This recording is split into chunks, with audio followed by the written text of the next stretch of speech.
This is St. Louis Cardinals baseball. The home opener here at Miller Park for the Brewers. The roof is closed, 33 degrees outside. Game number one of a three-game series. The St. Louis Cardinals and the Milwaukee Brewers. Jim Hayes is here. That's Al Raboski. I'm Dan McLaughlin. Season debut for right-hander Miles Michaelis today. I'm anxious to see what he has to offer. 3 years in Japan, he was very good there. 18 games over 500. He returns to the major leagues. He's a big guy, power pitcher, great athlete. Let's see what he's got. Finished up spring with an ERA that was around 1 in 17 innings. Does it carry over to today? Baseball is coming up.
Lineup for the Brewers. Their two new faces, Lorenzo Cain, Christian Yelich.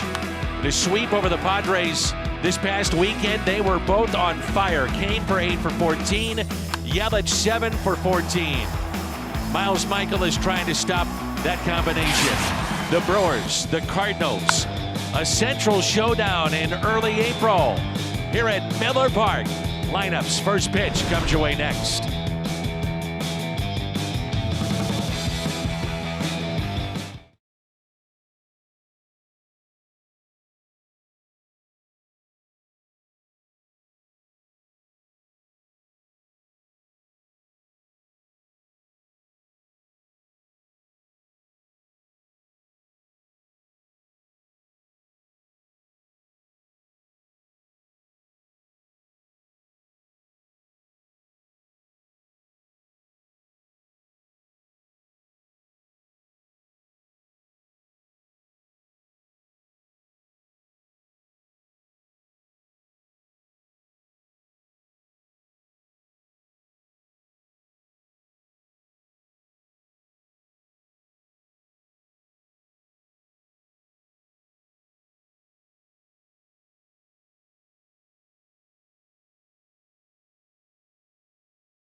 Budweiser.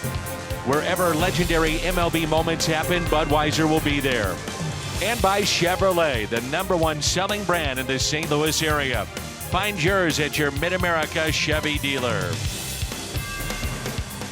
Mike Matheny there on the left became the manager of the Cardinals in 2012. Since that time, 36-17 here at Miller Park. And on the other side, Craig Counsell in his 4th season as the manager of the Brewers and his 3rd full year. The Cardinals lineup featuring Dexter Fowler at the top, then Tommy Pham and Matt Carpenter. Marcell Ozuna 3 hits yesterday. Jose Martinez off to a good start. Yadier Molina, Paul DeYoung, Jed Jerko, and the pitcher Miles Michaelis. Zach Davies, 25-year-old that was acquired back in 2015 from Baltimore for Gerardo Parra. He was a 17-game winner a season ago. Good numbers. Really good numbers. As you mentioned, 17 wins. He's a 4-pitch pitcher.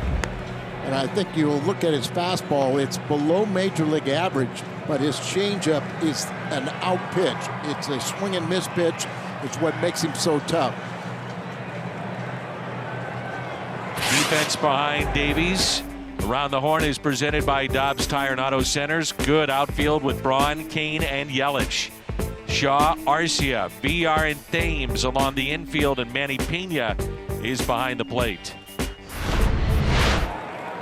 It is a sellout, but many of those fans are tailgating, which is customary for football games on a Sunday afternoon in this state. A strike to Dexter Fowler, and we're underway. And I was watching local news this morning. They said some cars had lined up at 3:45 in the morning to get into the stadium to tailgate. Here's the 0-1. 0-2. Fowler, a rough start in New York, hitless in 13 plate appearances. It will happen for him, and hopefully it'll start today. Maybe just get one of those little chinkers, a slow roller, a little flare, something to get you going. And Dan, as a pitcher, those things kill you. You know, you'd rather have hit one off the wall than to have a little bleeder that goes through for a base hit. Here's the 0-2. And Fowler lifts a high fly ball into deep right. Going back, Yelich with room on the track and makes the catch. Interesting that Davies starts the home opener. He had a little setback in spring training, a little oblique. But the reason I say it's surprising he starts a home opener because he had a 5.82 ERA at home last year. And usually it's the first and second innings that give him trouble. Last year at home, 8-7. On the road, 9-2 ERA, barely over 2. Right, big difference. They've started warming up earlier.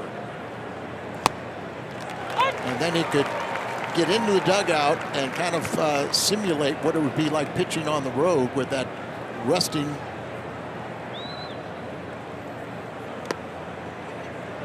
A pitch in the dirt to Tommy Pham, 3 for 10 over the weekend. Yesterday, reached base 4 times. Also had a stolen base. Cardinals went back-to-back, Syndergaard, DeGrom, and saw some terrific pitching in New York. I was talking to Dexter about it, and he said, well, we saw 2 of the best pitchers in all of baseball the first 2 games. So it was no surprise they broke out yesterday. The 2-1 pitch.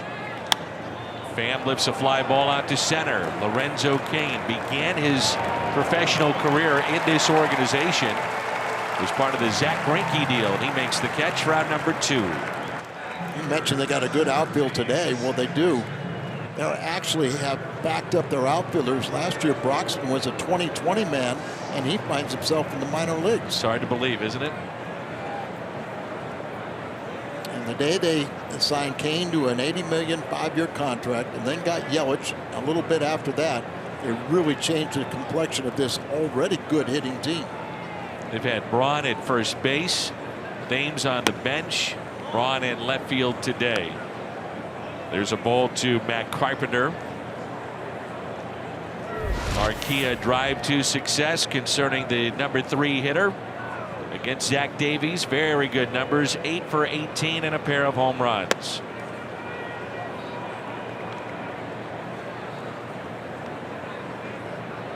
Carpenter was 1 for 4.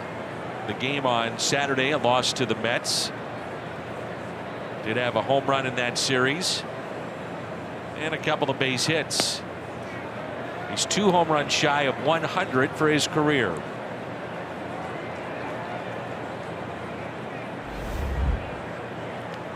First innings, a real issue last year for this right-hander. Al mentioned they've tried different ways to get him ready to roll, whether warming up later, sometimes earlier, but first innings, the ERA very, very high. If you get to him, you got to get to him early.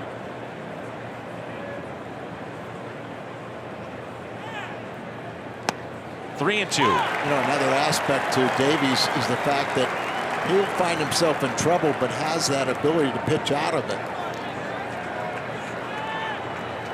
17-game winner a year ago. Check swing, struck him out. Miles Michaelis, his Cardinals debut is coming up. Went to Japan, got better and better and better. How about results in the big leagues? We're about to find out. No score.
Miles Michaelis, time with Texas and San Diego.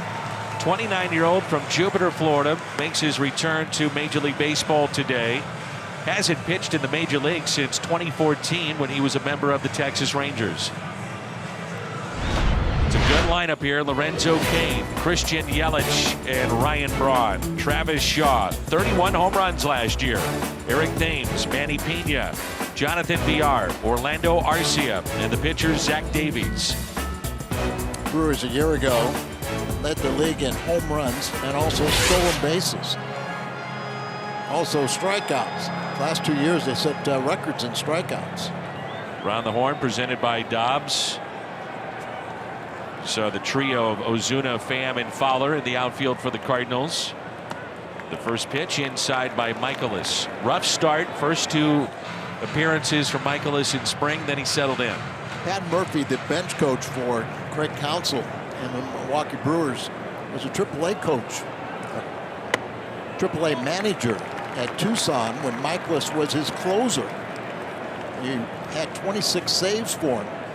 And Murphy was telling me, also Jerko was on that team, said he is a tremendous athlete. Said the Padres really did not realize what they had. And back then he was just a hard thrower, didn't have much of a breaking ball. They always said he had a good curveball, but it just reared back and threw the ball. The 2-1.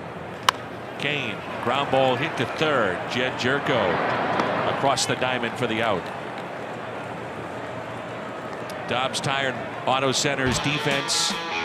Ozuna, Pham, and Fowler. Jerko, DeYoung, Carpenter, and Martinez along the infield for St. Louis. And Yadier Molina is behind the plate. Christian Yelich on Saturday, his first 5-hit game of his career. Broke up that great trio they had in Miami. Yelich, Stanton, and Ozuna. Big breaking ball in there for a strike. So the Brewers have a 3-game sweep already under their belt. Did that on the road, Petco Park. 17 runs scored on just 1 home run in those 3 games. Also something that really cut down the strikeouts. They only had 22 strikeouts in those 3 games.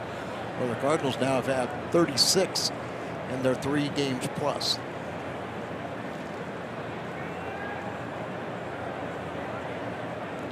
Here's a 1-1. Michaelis in those first 2 starts in spring, you could just see everything was straight. And yes, he was hitting, mid to high 90s, but everything straight. Got on top of the ball, made an adjustment mechanically. The ball was just dancing by the end of spring. GMC leaderboard. Marlins outfield.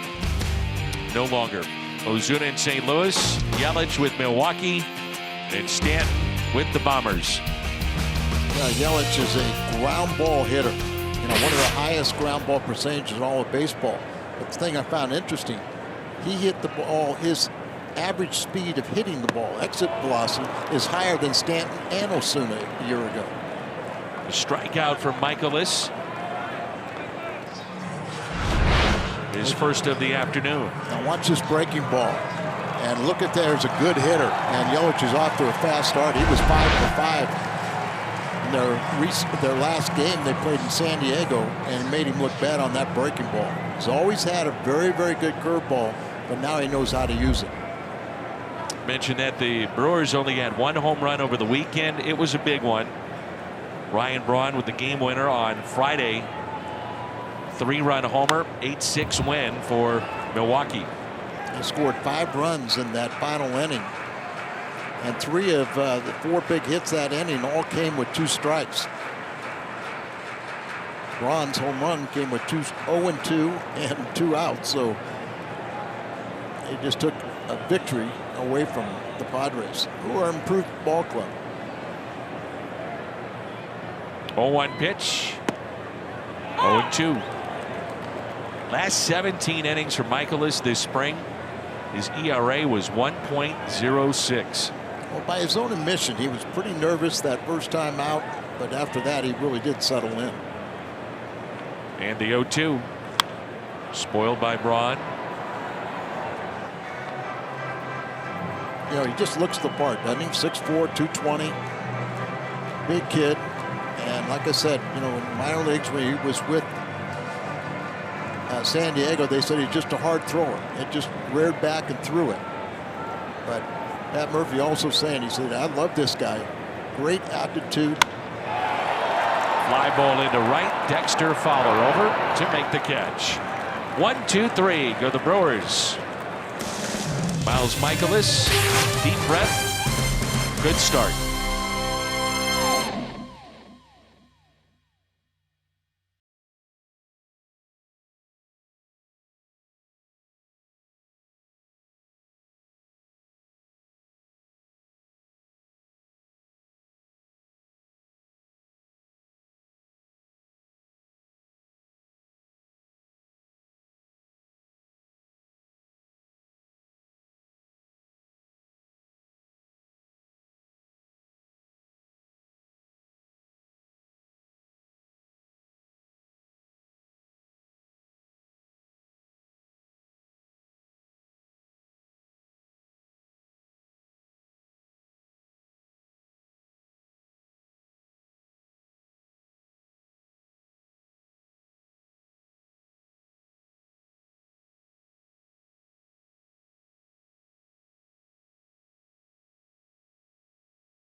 Miles Michaelis, by the way, the first Cardinals starter to require less than 20 pitches in his first inning. So that's better. How about this? Now you're playing with power with the young Pham Ozuna last game against New York. Marcel 3 for 13 on the year, all 3 hits coming yesterday. And he loves hitting at this ballpark. Allie's got 96 career home runs. 9 of those here in Milwaukee, and a .671 slugging percentage inside this park. He loves it. Out to center, and Kane a sliding catch.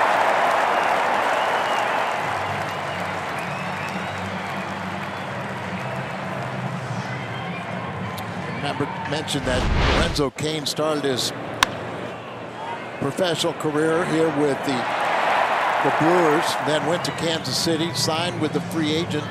Nice 5-year, $80 million contract. See him check his defense right there. Never used to see that, did you? No. Remember watching Grichuk do that a handful of times last year for the Cardinals. Why not? Makes sense, yeah. You don't need to rely on a coach to move you constantly. Do it yourself. Here's Jose Martinez.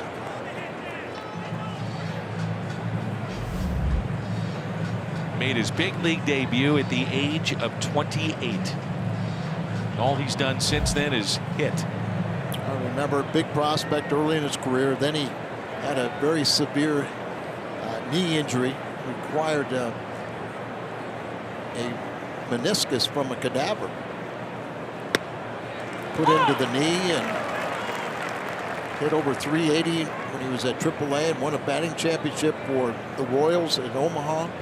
And still didn't get called up to the big leagues, but he's in the big leagues now, and he's going to stay in that lineup because he can hit. Mike Matheny talked about the fact that he can barrel up a lot of difficult pitches, and when he does swing, you're not seeing him chase a lot out of the zone. Pretty selective hitter. And it's kind of amazing for a guy 6'7". think that it'd be hard to have good plate coverage. Ground ball up the middle, gloved by Arcia. Oh, what a play! Fantastic play, Orlando Arcia. Arcia, he can make those types of plays. One of the flashier shortstops, and goes well to his left, spins and throws accurate there, and gets Martinez, who's always hustling. But the whole thing about him is, can his bat catch up to his defense? His defense, there's no question. So a couple fine plays defensively behind Zach Davies here in this inning. The sliding catch came to Rob Ozuna. The play there moments ago by Arcia. And the boos, that means it's Yachty time. Anytime you get booed as a visiting player, it's a compliment. And 2 home runs over the weekend. My favorite thing was being greeted by a standing boo. You had plenty of those. As long as it's not at home. Yeah, that's kind of the key. And towards the end, you get those too. So yesterday, Yadier Molina, this home run into left center. First home run was against Syndergaard opening day off the foul pole in left. It was a long time last year before he got his second home run. So as he's getting older, he's getting better. And the year before that, sure. too. Took him 3 months to get that second home run.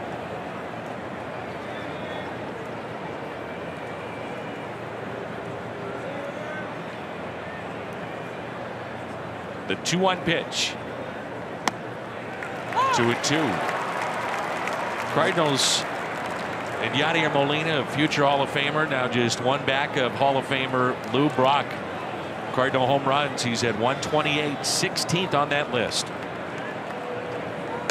Strikeout of Molina. Second strikeout for Zach Davies. Midway through 2 and there's no score.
Check in with Jim.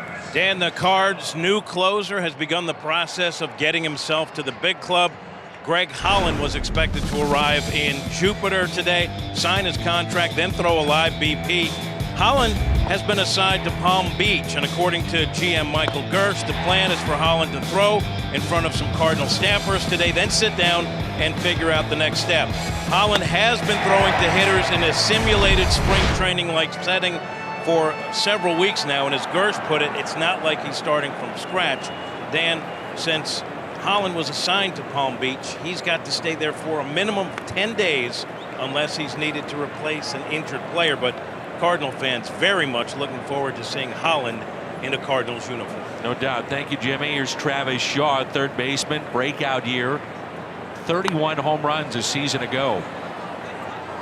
What a trade that turned out to be for the Brewers. They gave up Tyler Thornburg, who wound up being injured for the Red Sox, and a chance to play for Shaw, and he made the most of it. Boy, he sure did. He was their MVP a year ago. One of 3 Brewers with over 30 home runs. And a grounder that's hit to Jose Martinez. Download the app, play for free, and start your streak for a chance at $5.6 million. Download Beat the Streak today. One of the most important things that Michaelis learned in Japan was how to throw strikes, how to have efficient innings. 16 pitches to get the first 4 outs. Now he walked a total of 69 in 424 innings. His Thames on the first pitch, pops it up, giving Chase Jerko foul territory, and it drops. When I first heard about the signing of Michaelis, I really was intrigued by it. You know, here you got a power arm, you got a big guy, and then you go to Japan where you kind of learn how to, what works, what doesn't work, a little less pressure on you, and you excel, and then hopefully you take that confidence, come back to the United States, and it looks like it's working. We both were wondering if Thames and Michaelis had faced each other. Then we recalled that Michaelis pitched in Japan and Thames played in Korea. About a year ago, it was Eric Thames in Major League Baseball. He had 11 home runs in April. Did slow down the second half, but he was the talk of baseball. It wasn't even close. I think he got tired of taking urine tests. Remember, he was tested, he said, time and again. He just laughed it off. He had a great attitude about it, and never violated it. In the air, deep left, Ozuna back and makes the catch. This ballpark is so explosive that anytime a ball's hit in the air, you can see the crowd reacting, thinking it's a home run. That's another aspect with Michaelis, is he gave up very few home runs.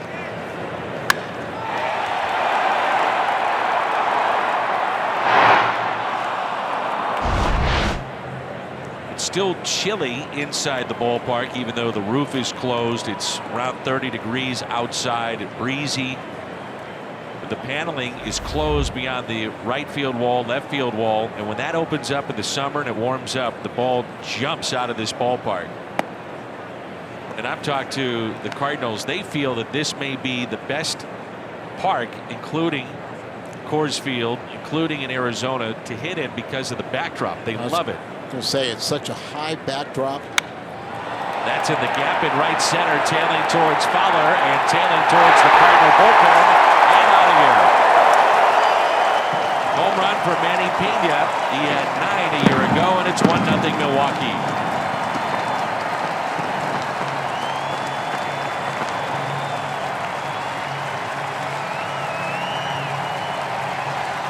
Not exactly the Brewer that you would have picked to hit a home run in this ball game, but they all count, and hitting it to the opposite field.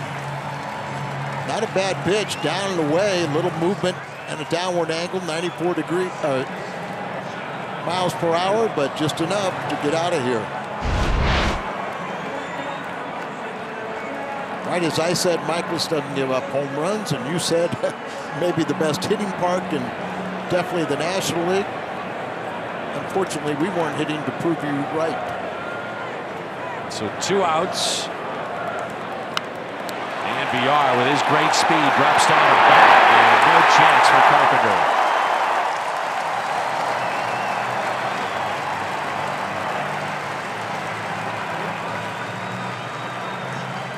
BR is always dangerous. Not stealing as much as he did, but you see Michaelis's momentum carries just slightly towards third baseline, and he gets that ball. It was hard enough to get by the pitcher, but deadened it enough to where the second baseman, Carpenter, has to come in. And as I said, when he's on the base paths, he's a threat.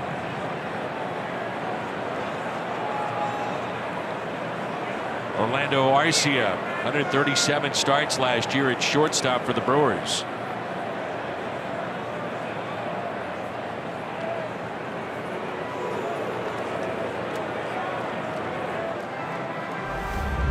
In 2016, BR had 62 steals.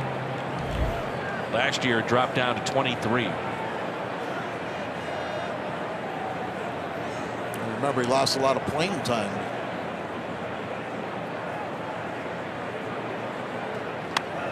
Watch out. It's a good example. Now, he's not trying to hit him, but the idea is Mike Maddox has talked about pitching inside, in particular talking about Michaelis. Well, Dan, you've got to pitch inside to put a little fear in the hitter. A lot of times they'll dive across the plate, they jam themselves, but that was a good pitch up and in. Now, does he take advantage of that with an off-speed pitch, curveball away, or another pitch that he's learned over there is the splitter? In the 0-1. See the break on that one. Mike Maddox spent time here in Milwaukee as a pitching coach. He also was in Texas with Michaelis and didn't have a lot of success, but his very last start was a great one. 3-hitter, eight shutout innings.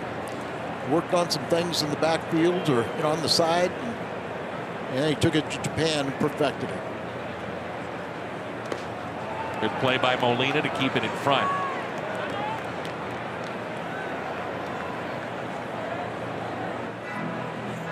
Miles Michaelis, it's been about 3.5 years since he was on a mound in a major league park here in the States. It was the start that Al referred to. 92 pitches, 8 innings, 3 hits, all the way back in 2014. And that's some of that efficiency we talked about. 92 pitches, which is the same thing Weaver threw yesterday in 5 innings. Well, he got 8 shutout innings in those 92 pitches.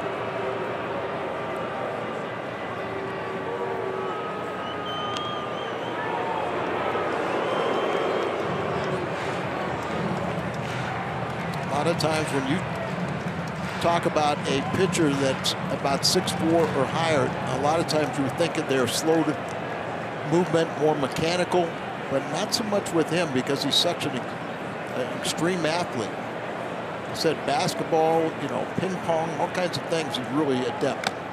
A swing and a miss, a strikeout number 2 for Michaelis. The home run by Manny Pena.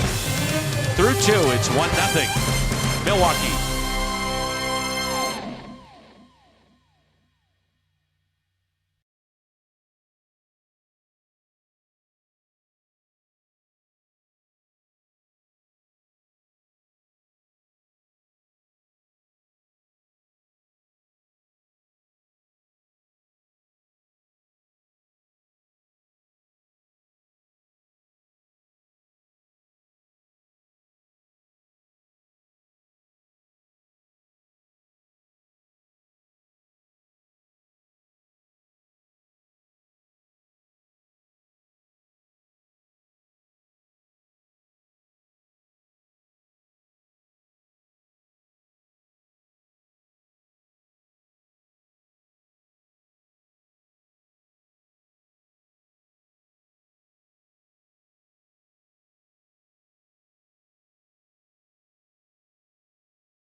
Council in spring. His backup is Jet Bandy, and he's homered to make it 1-0 Milwaukee. If you can't catch the games on TV, you can stream them live on your mobile device. Download the Fox Sports Go app. Log in, stream the Cardinals. It's presented by T-Mobile. Paul DeJong had 25 home runs in the big leagues a season ago, and this his first multi-home run game of his young career. 2 home runs in the Cardinals' victory over the Mets. And how about his numbers against the Mets? Incredible. Just remember, he had that tremendous series. They couldn't get him out at Citi Field, and held him down the first 2 games, but not yesterday. Did reach base in all 3 games. And 1 home run against the Brewers a season ago. 0-1 pitch. DeJong rips it out to left field and a base hit. And the Cardinals have their first hit of the afternoon.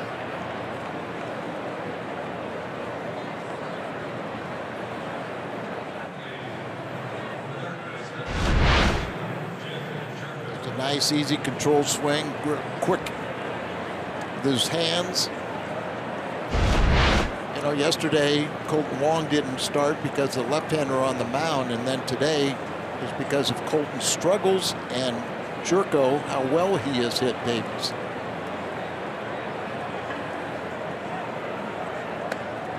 Jed is 1 home run shy of 100 for his career. 10 for 16 against the Milwaukee right-hander in his career.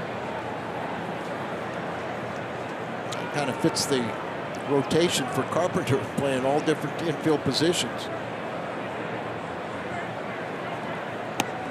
As slow as Davies is to the plate in terms of velocity, you wonder if the Cardinals would use that to their advantage and try to be a little bit more aggressive on the bases today with the right personnel out there. Yeah, and I was talking with Ali Montmol, the first base coach, about how many guys really have the green light.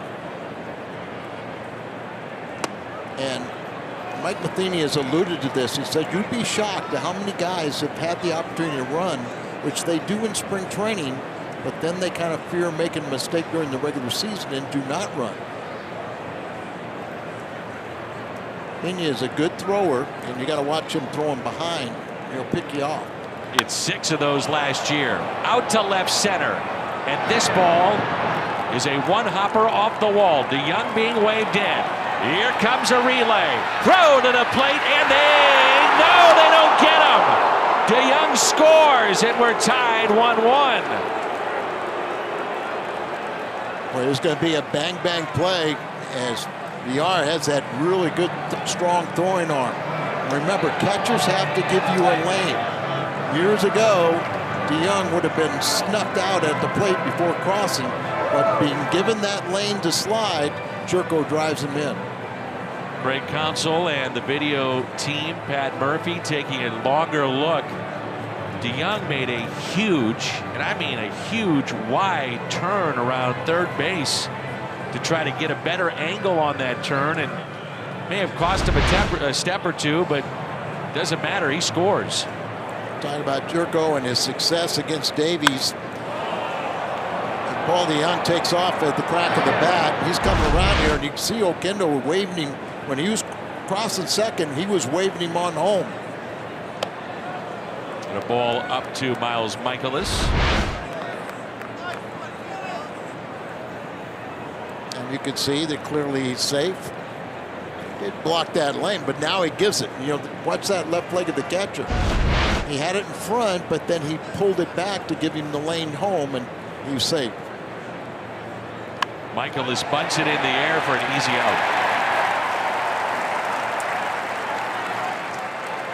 Today's game, a lot of times you see pitchers just groove the ball in there in a bunting situation. Why not do what Davies did there? Throw the ball up and in a little bit. You know, get him to kind of step back and everything, and your hands come up and you pop the ball up.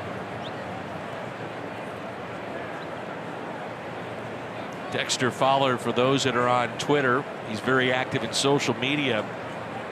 He's now hitless for his season. He's 0 for 14. And he tweeted out, "I will get a hit 13 times this morning." The tweet or 13 hits? I will get a hit. I will get a hit. I will get a hit. Oh. He was like at the chalkboard when you get in trouble in school. Got to believe it in order to do it. Pick off into center field. Jerko will test Kane. The throw to third, and he's in there safely. Boy, I thought for sure he'd be gunned out, but he challenged him and got away with it. Ball didn't carry quite as far to Kane as I thought it originally would. Spin behind, he's got in there, but a bad throw by Davies. And you can see he's only about a third of the way when Kane picked that ball up. Pat Murphy, who also had Jerko at AAA, was commenting about his weight. Jed came over and talked to him and said, you know, I did it because I just really got really tired last year. I felt like I needed to be in better shape, and he is. Fowler off the end of the bat into shallow center, and it drops in. A base hit. Jerko scores, and it's 2-1 St. Louis. Dexter Fowler's first hit of the season. A little bleeder, but it turns into an RBI, and he's asking for the ball. Tongue in cheek. Boy, how big was that going from second to third? Huge on the wild pickoff throw, and then you just dunk one in, and all of a sudden the Cardinals take the lead.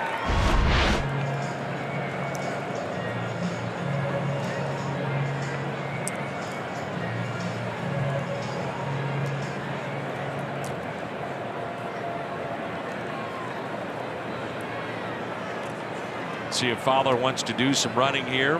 Pham at the plate, fly to center, first time up. Out of play.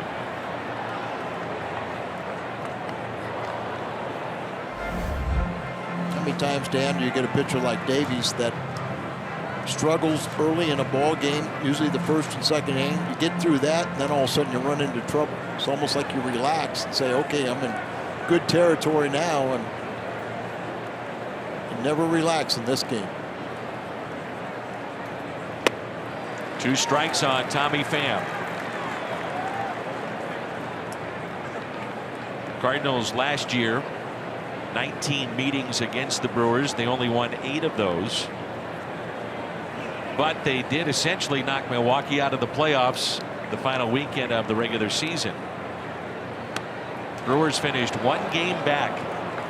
Just 1 game back at the second wild card spot, and as they revamp the organization, it's happened at a quicker pace than maybe most thought.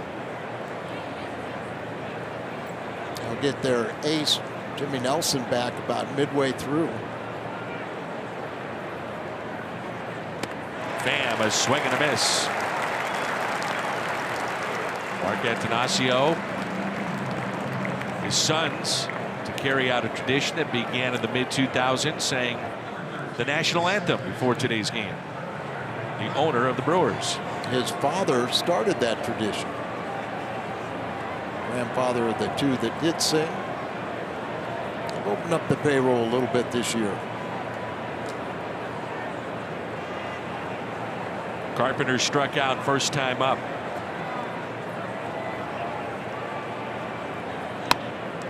Great to see Bob Uecker behind the mic. Turned 84 in January, and he returns to the booth for his 48th season. A brown recluse spider hit a bite that sent him to the hospital for a couple of months, and he was sick.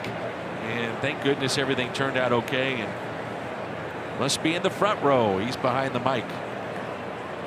Runner goes. Throw to second and out. Fowler is caught stealing.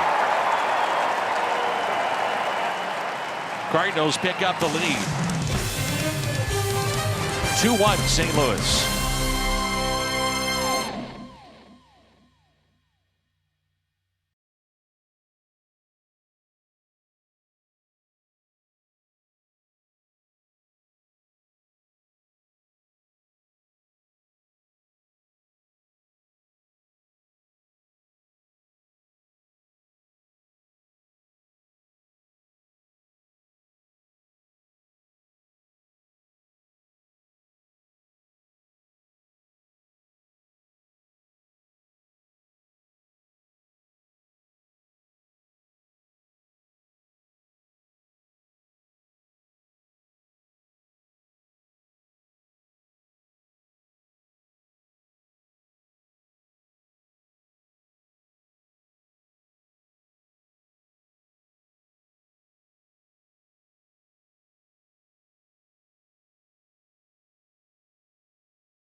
Each any 2 items for just $3. Better burgers, better prices. Steak and Shake.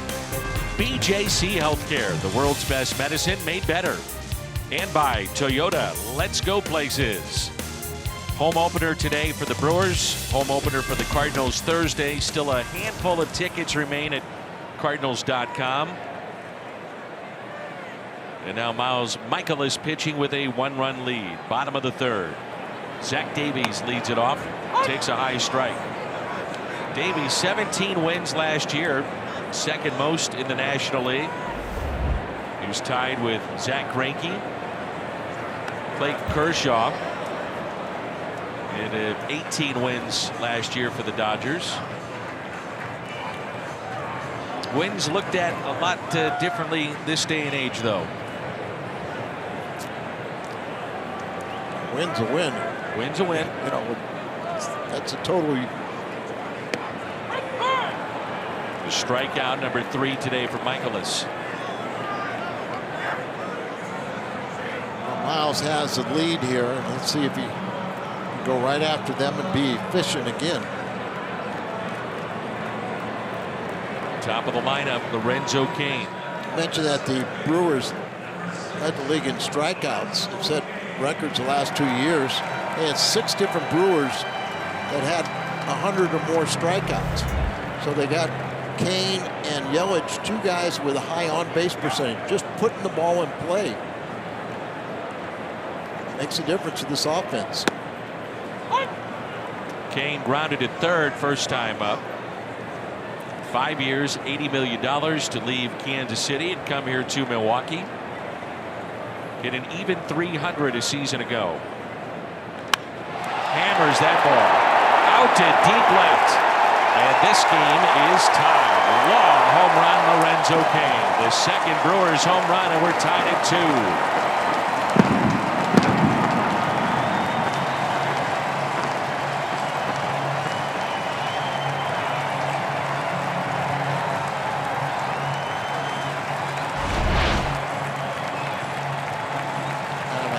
Breaking ball left on the inner half, no question about it. You can't get away in this ballpark with pitches there.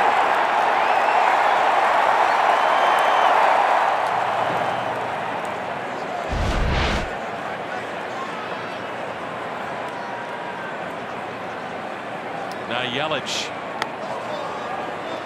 Strike 1. A lot of people are wondering about Yelich. Will he change his approach hitting in this ballpark? One of the best hitting parks in all of baseball after being in one of the toughest ones to hit. Acquired by Miami for 4 players, including Lewis Brinson, the top prospect, and 18 home runs last year in that big ballpark.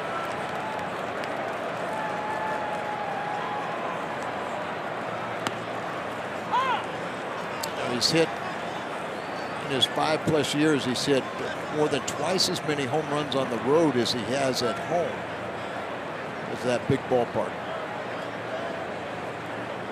Here's a 1-2. Pitch taken high.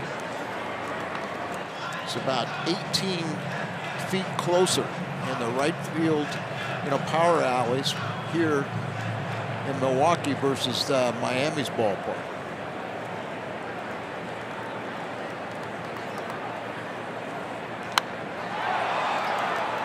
Into center. Tommy Pham makes the catch for out number 2. 2-2 game with 2 outs here in the bottom of the 3rd. Edward Jones proud to sponsor the Hall of Fame voting. Now it is open through April 12th. Cardinals.com/HOF.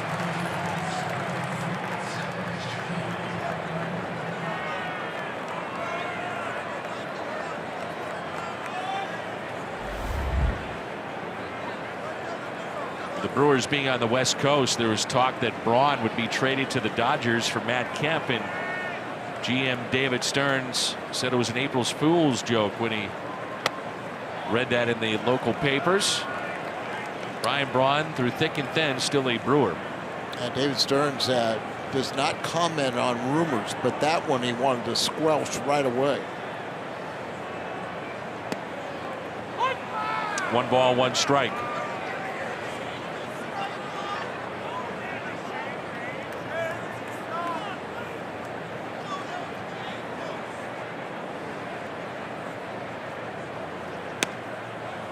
right down the middle.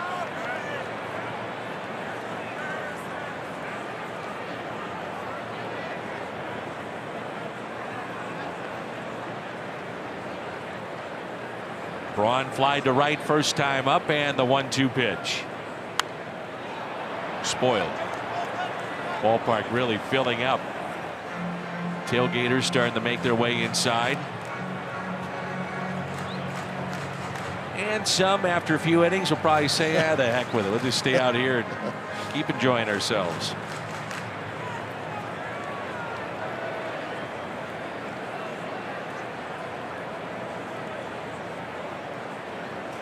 Here's a 1-2. And he struck him out. A fastball at 97 from Miles Michaelis, his 4th strikeout of the day. Home run by King, and we're tied 2-2.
TV all season long. Sign up through today at T-Mobile.com/MLB.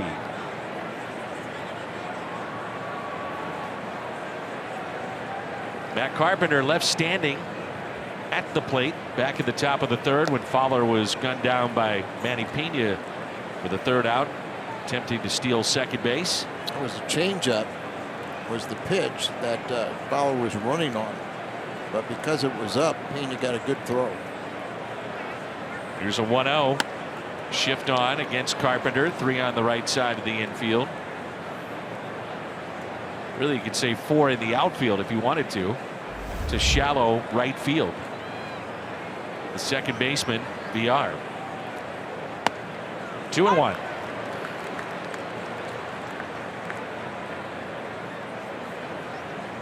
Brewers off to their best start since 2006. They haven't started a season like this, 3-0 since 06.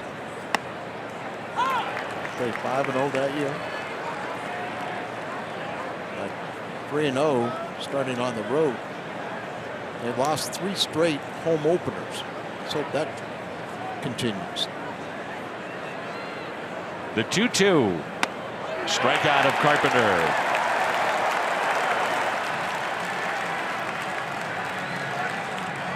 Fourth strikeout for Zach Davies. Chevy Fox tracks. Well, that always seems to be the case with Carpenter on a called 3rd strike. It is usually not clear cut. It's borderline. Yeah, borderline. And played umpire James Hoy. Like he has maybe a pitcher's strike zone. Ozuna hits it to the right side. Tough play for BR. Got him. Looked like this ball had a lot of English on it. I don't know if he hit it on the end of the bat or not, but yeah, towards there, and it's kind of slicing away from him.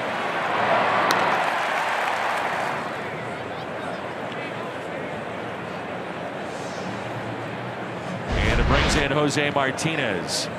He was robbed by Orlando Arcia first time up. He had 2 hard hit balls that resulted in outs yesterday. And a strike.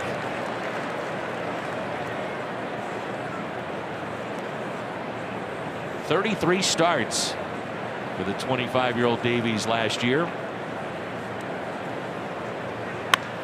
Martinez hits it sharply to Shaw. Nothing to show for it. Hit into some tough luck in back-to-back days. Shaw, Thames, Pena coming up in a 2-2 game.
Toyota keys to the game.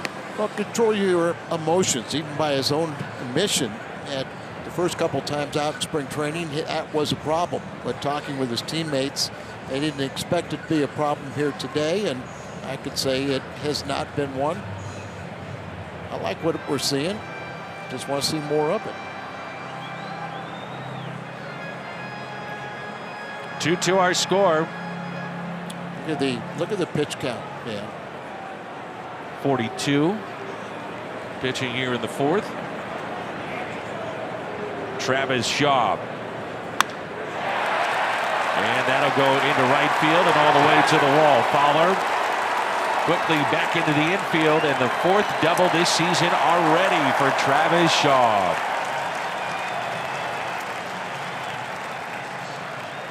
We just talked about the pitch count, so Michaelis is going to throw strikes, trying to get ahead of the hitters and be ready. Maybe a little bit too much in the middle of the plate, but hit that ball hard. A leadoff double. Now you have to pitch. It brings in Thames. He'll be platooning at first base this year with Ryan Braun. They also have Jesus Aguilar to play first base as well.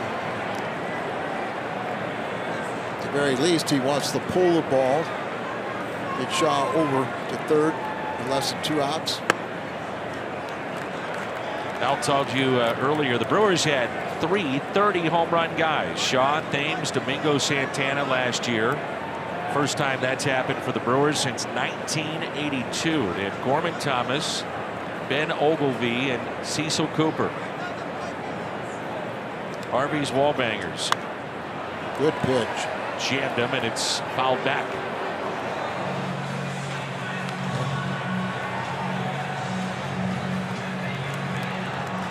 Chevy Fox tracks. You know he's trying to pull the ball, but there's that cutter just running in there. Hard pitch running in on the hands. Got to make sure you get it in there enough.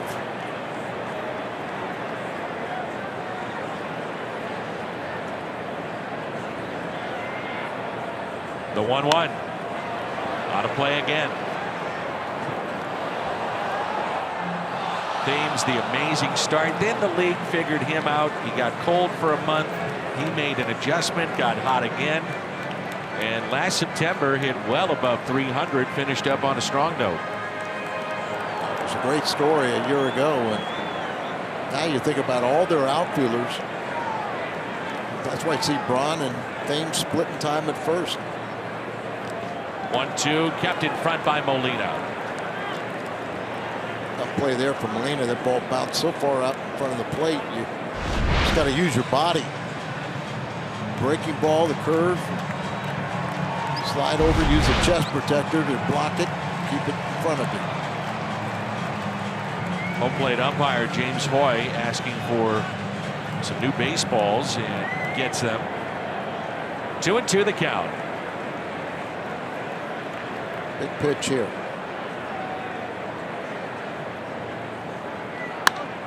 Hits it to the right side. Carpenter to second and safe. So lines into the out. Good base running there by Shaw.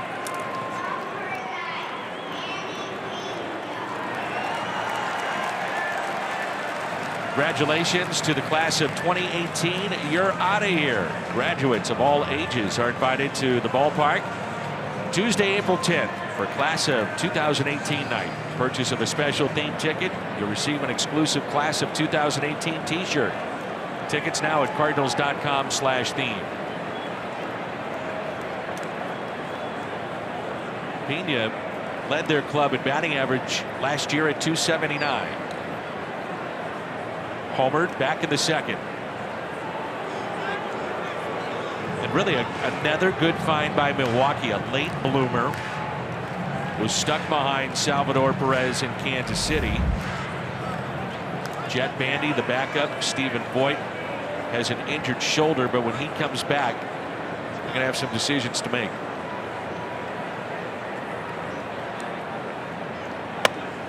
Ball one. Well, remember Stephen Voigt, as you mentioned, got the bad shoulder right now, but a big difference. Pena, the way he throws and the way Voigt throws. Remember, he was like 1 for 28 throwing out base stealers.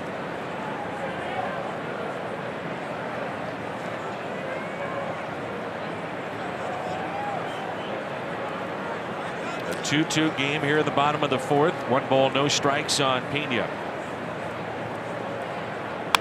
Ground ball left side. Jed Jerko with it. Makes the play. 2 down. With 2 outs, the batter will be Jonathan Villar, and Michaelis and Ottaway from pitching out of the jam. I said with that leadoff double, you're going to have to pitch, and he has done it so far, but you can't let up now.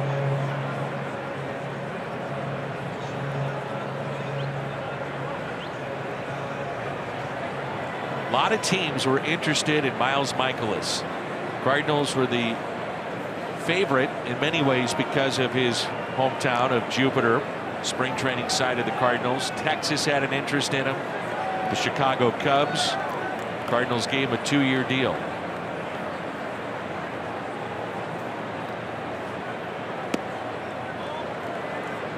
And with everybody that throws so hard in the game today, if you can have a pitcher that can move the ball like Michaelis in and out, and I mean really move it, you neutralize what a lot of guys have become very good at, which is fastball hitters.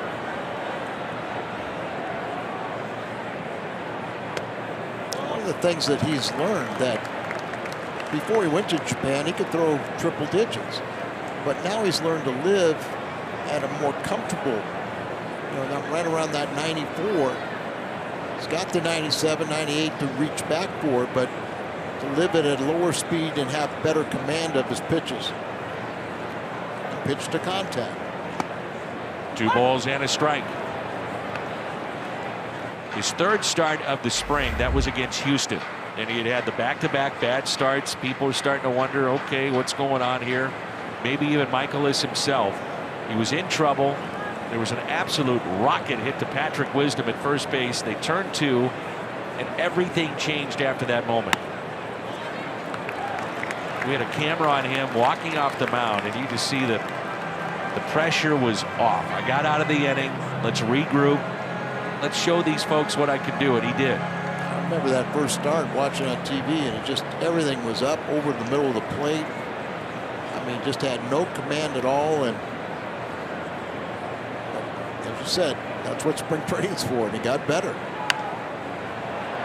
3-2.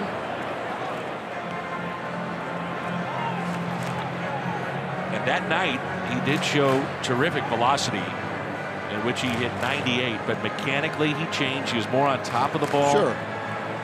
And he was pitching up and in. Well, we've seen that tendency and ability already in this game that uses both sides of the plate, goes up and down, changes speeds. And he should be getting better. 3-2. Struck him out. 5 strikeouts from Michaelis. 95 miles an hour, and he painted it. After the leadoff double, the Brewers go in order. We head to inning number 5.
All right, Rick and Scotty, thank you. There's Yadier Molina. Struck out looking back in the second. Rick Ankiel, very good insight, by the way, on Miles Michaelis. Those two basically grew up together. He saw Miles coming through as a little leaguer and high school player.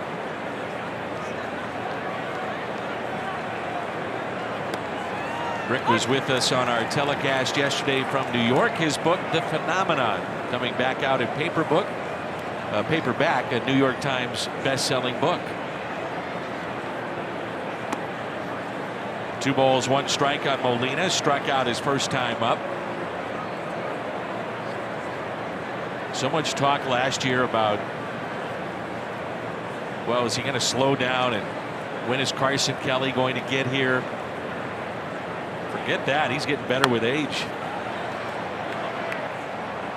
It's unbelievable. You know, he stated before the season that in his contract, his current contract, the 3-year extension, which starts this year, he was going to walk away from the game. I'm not too sure he's going to live up to that.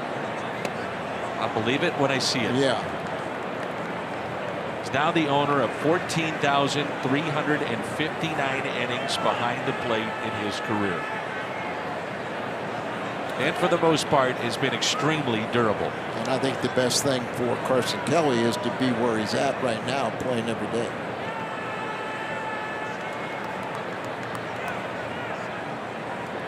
The 3-2 pitch. Molina puts it in play to short, backhanded by Arcia. Flips it over to first for the out. Kickoff Cardinals opening weekend by taking home a Cardinals Hall of Fame car parade bobblehead. courtesy of Ford. That Saturday, this weekend, 30,000 fans 16 and over will be surprised at the gates when they find out which mystery Hall of Famer they'll receive. For information, visit cardinals.com/promotions. Cardinals put on the best opening day activities in all of baseball. I didn't see much of anything today from Milwaukee. Well, they introduced the players, and that was about it. A little bit more special in St. Louis. A strike 2 to Young. Singled and scored back in the third. And now the addition of the Cardinal Hall of Famers that come through with the Red Jackets as well. Bob Gibson, Lou Brock, Red Schoendienst. You know, it was different in my era because Lou Brock and Bob Gibson were teammates. Red Schoendienst was the manager. Right. You know, we'd see Stan, and I mean, that was always a great thrill. But, and some horses. And we'd see the Clydesdale. The Clydesdales was what I grew up with and still excites everyone. 2-2 the count. At the Ozzie flip there on the t-shirt. The Wizard, the host of Cardinals Insider here on Fox Sports Midwest. The 2-2 struck him out. 5 strikeouts for Zach Davies.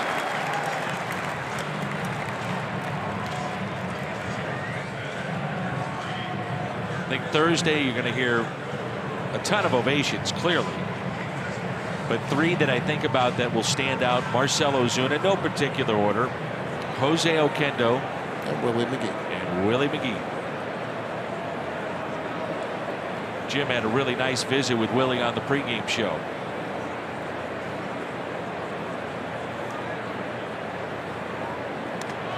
And Jed Jerko is hit by the pitch with 2 outs.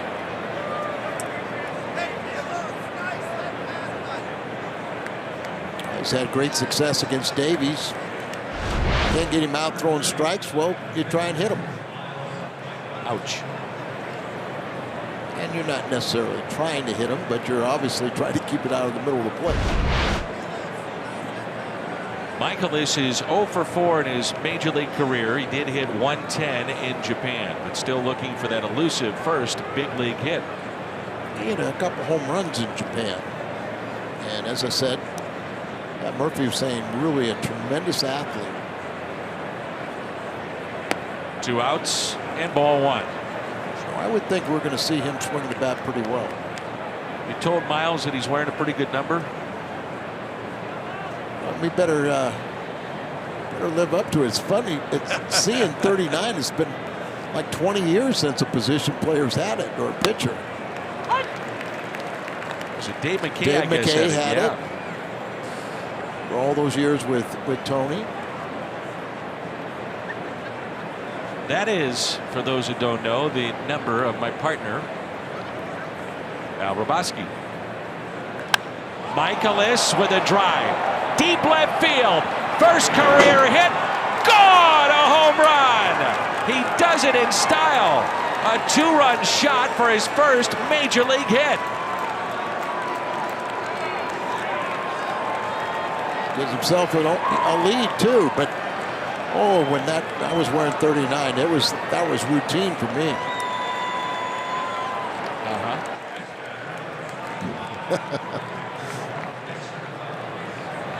We said, you know, a good athlete, he's going to be able to help his own cause, and boy, he just responded well.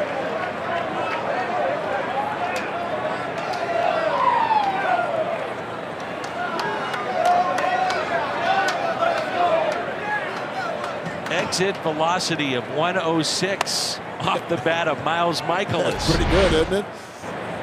Hits Jerko and then gets hit by Michaelis.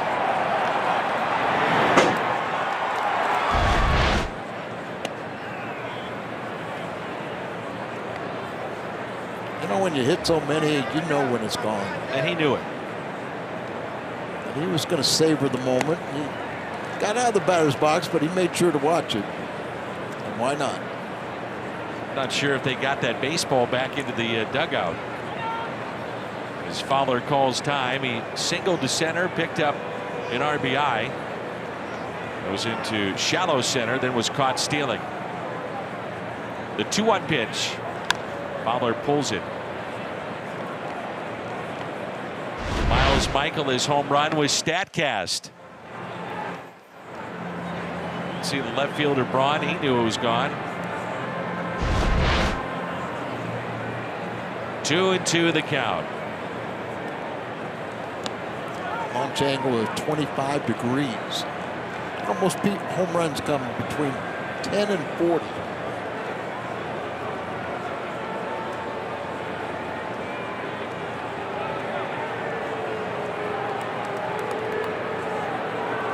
Foul back.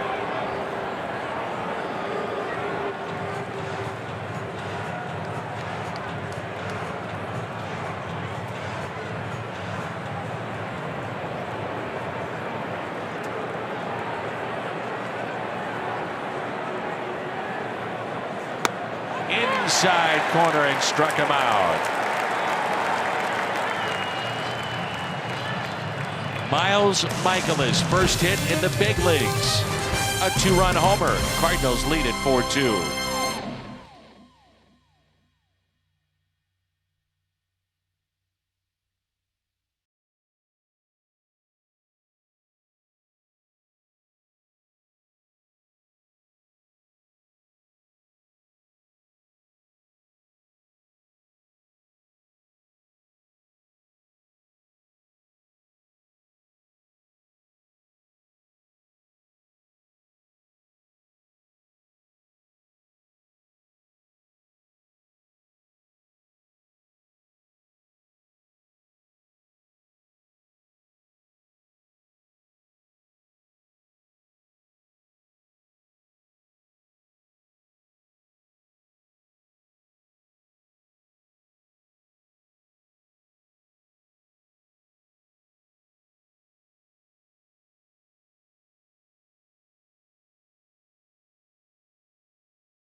Moments ago, a 2-run homer. Let's check in with Jim. Dan, Adam Wainwright is on the DL with a hamstring issue. He's eligible to come off the DL Thursday in time to start in the Cards home opener, and that is what Waino was apparently working toward. He joined the team in Milwaukee today, threw a bullpen, did sprints, worked on his base running. Adam looked like he was having no trouble with the hamstring while doing it. Mike Matheny told me Adam is very excited about the progress he's made, but they want to be careful that there isn't anything that could cause a setback. And Dan, I asked Waino how his bullpen went as he was coming off the field. He declined comment, but the huge, and I mean huge, grin on his face told me all I needed to know. Up the middle, backhanded by Carpenter, and a nice play. So Jimmy, let's go back to you there. Is there a chance, as you said, that Wainwright could start the home opener, or at least be available to be there for the introductions and whatnot? Oh, I think he'll be there. I think he also wants to start. Now, I'm not saying that he said that, but his body language indicated that he wants to be considered for it. Mike Matheny has said nothing is off the table, but there's also nothing on it right now. They're just watching at him and happy that he's making progress. You also had a conversation with one of our favorites, number 51, Willie McGee, on the pregame show. What do you have to say? Yeah, how great is that? He told me that he's having a ball being part of the coaching staff and that it's a learning process. And he kept saying things have really changed, like getting to the ballpark at 7 a.m. for a day game and then getting here and having a stack of information that he's got to go through. He said the amenities have also changed. He said the clubhouse, for example, is so nice. He said if you throw a bed in there, you've got a pretty nice apartment. Willie McGee. Thank you, Jim. A ball a little bit low to Zach Davies. Wonderful to see him back in that Cardinal uniform. Oh, and he's taking it serious too. He's loving every minute of it, but working hard. Popped up Martinez. When Willie was introduced, there were a few boos from the Milwaukee crowd, and why not? 1982, Game 3 of the World Series. He hit 2 home runs for a young Willie McGee, and he also took one away, a leaping grab of a would-be Gorman Thomas home run, you may recall, in the 9th inning. Off his front foot, a couple of home runs, took one away, and I asked Willie about that, and he said, that's when I really realized the importance of what we were doing as a team. He said, I was getting dressed in the clubhouse, I just showered up, getting my clothes on, I turn around, he said, there's 50 media people waiting to talk to me, and he's saying, what is going on here? He said, I never had seen that before. That was just the springboard of what was a terrific Cardinals Hall of Fame career.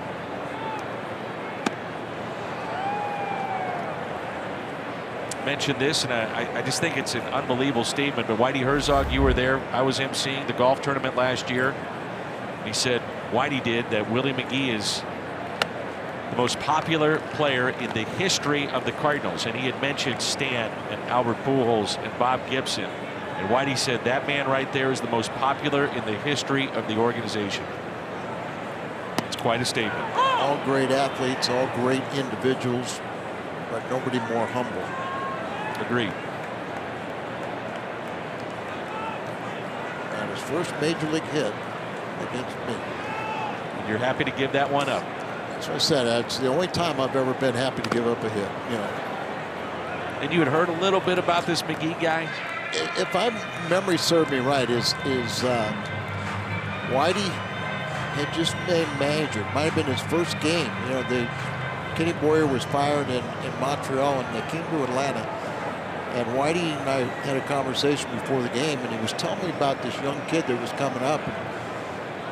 And you know, later in that game, you know, he pinch hit against me, and I kind of assumed this is who he was talking about. But I made a mistake. I threw him too many strikes. He would chase a few pitches. Yeah, it was a long at bat, and then Whitey used to kid about how dumb pitchers were, that they throw one in the dirt, he'd swing at it, threw one over his head, he'd swing at it, and then they threw a strike. He'd get a linea.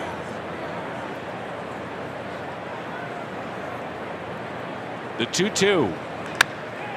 It's sharply to short on a hop to DeYoung. Settles and makes the play. A 1-2-3 for Michaelis. The great Willie McGee. You'll see him Thursday at Busch Stadium.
may remember by the name of Mark Worrell, no relation to Todd. He homered in his first at bat and got his first hit as a home run. Member of the Cardinals. This is the BJC Healthcare difference maker. First major league hit. Miles Michaelis, a 2-run homer. First to do that since Mark Worrell did that in Washington. If I'm not mistaken, didn't he hit 2 home runs, Mark Worrell? 2 total? His first 2 hits were home runs, I think. And then we also know that he was traded for Khalil Green. And that's into center field and a base hit. And a player to be named later, which ended up being Luke Gregerson. Oh, anxious to see him come off the DL. Tommy Pham, the base hit into center field. That's how we start play here at the top of the 6th. He's 1 for 3. We'll see if he wants to do some running. Had a stolen base over the weekend in New York.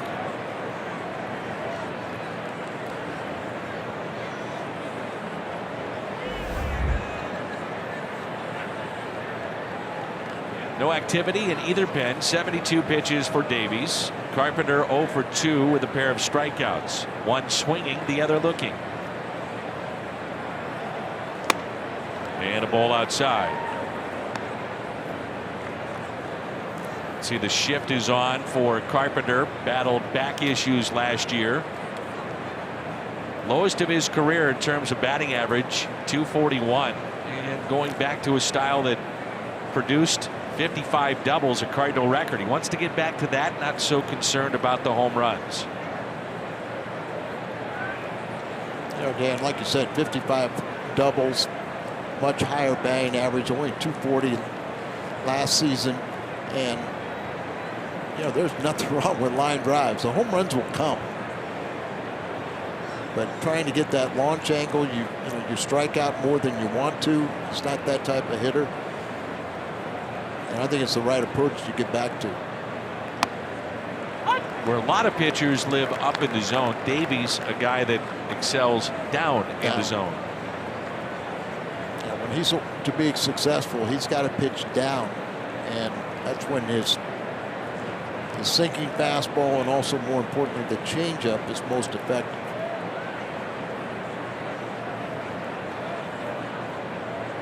One ball, one strike. A lot of room on the left side of the infield if Carpenter would drop down a bunt. Curveball missed. 2 balls and 1 strike.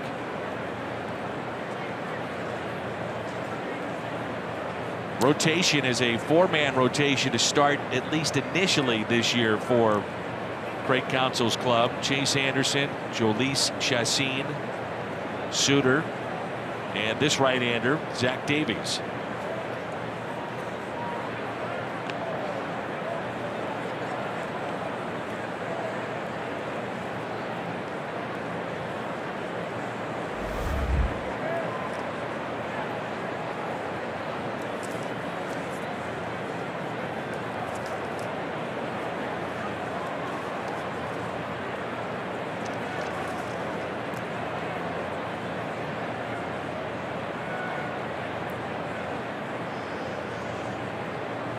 Inside and low. Woodruff would be their 5th starter, but he's been pitching out of the bullpen. The other day, he had the distinction of being hit by 2 line drives, consecutive batters. But said he got on Anderson about a slide, and the baseball gods put him back in his place with 2 line drives. One off the right tricep, the other one off his buttocks. A 3-1. Pham is running. Pitch is strike. Throw to second and got him. Tommy Pham is saying, take a look at it. Maybe he snuck a hand in there. Throw seemed to beat him, but that doesn't always mean that the tag was there. And the throw did beat him, and without missing a tag, you know, they'll be waving this off. But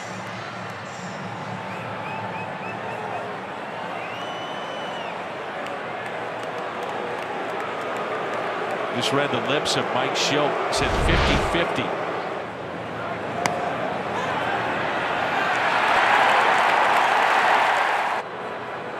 look here. Now you see where Tommy's saying he tagged me in the chest, but my arms are extended and I reached the bag ahead of the tag. And I think the Brewers, to me, he's safe there. The Brewers then complain the tag was held on. Right hand goes off as the left hand is coming in. Might have been off the bag at that point, but I think Tommy's got a case. Cardinals will challenge.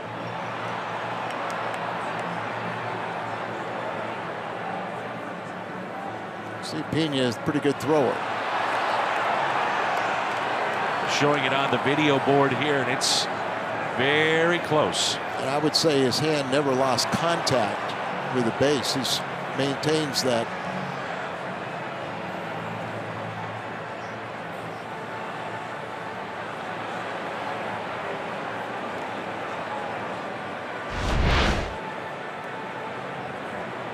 Pena throws the ball well. He got him down a runner earlier in this ball game, and he got Fowler.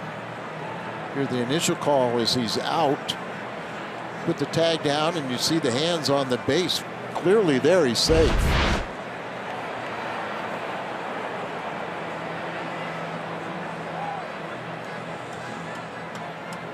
You and Tim alluded to the game in Detroit the other day that would have been, the game would have been over, but they overruled a play at home plate. I think they got it right, but you know, the game was over as the team celebrating, and it took a victory away from him, and Gardenhire got thrown out of the game in his first game as a Detroit manager. With that replay there, I think he's safe. Yes, I agree with you. It's taken way too long to come up with a decision.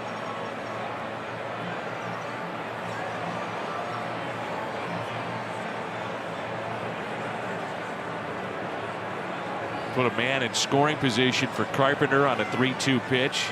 You have Ozuna to follow, and then Martinez. So this could be a big play for the Cardinals. They have Pham in scoring position.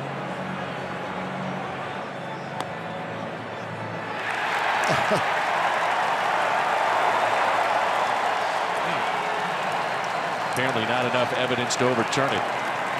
So Pham is caught stealing. That's the second that Pena has gotten today. I'm still not so sure about that one. I agree with you, Danny. Maybe that right hand came off the bag, but his left hand was still on it. So 3-2 the count here on Carpenter. 0 for 2 with a pair of strikeouts, and now 1 out. Carpenter base hit into right field. That's why that is so big. You know he's going to come in, challenge him, and Carpenter's able to do some damage and picks up the base hit. More than likely it would have a run. Ball coming right into him, and he just gets his first hit. But if Pham was at second base with his speed, he scores on that. Marcell Ozuna, 19 games at this ballpark. He's driven in 15 with 9 home runs in those 19 games. And the first pitch taken low. Hitless today, but good success in the past against Davies also.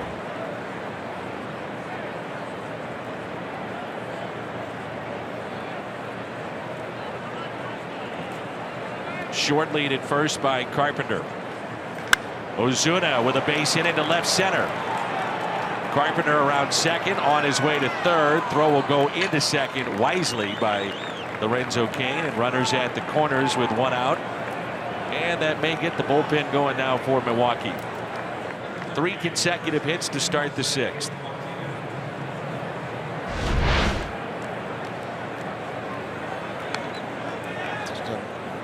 Line drive right up towards center field, but Cain, the center fielder, has to, he plays it off to the side, and that would determine Carpenter to go to third base. And as you said, they throw back into second to keep the double play in order. Jose Martinez robbed on a play by RC up the middle. That was in the second, and lined out in the 4th to the third baseman Shaw. First pitch is strike. Spins away from it. Little smile on his face. Shaking his head. Ozuna at first base. Carpenter at third. Cardinals with a 2-run lead. 1 ball, 1 strike. Woodruff, the 5th starter, is the right-hander warming up in the bullpen.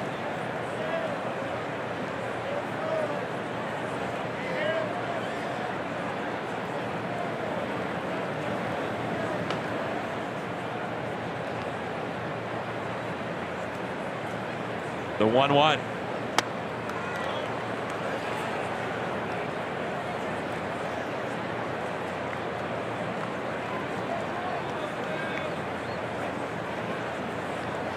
Davies had 83 pitches.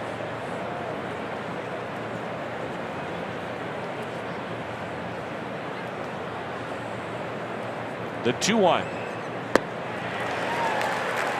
2-2. What a cut.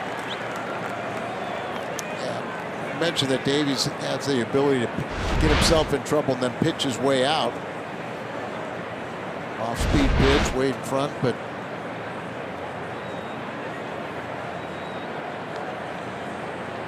Pena not going out to visit on the mound, but setting the defense here for the Brewers.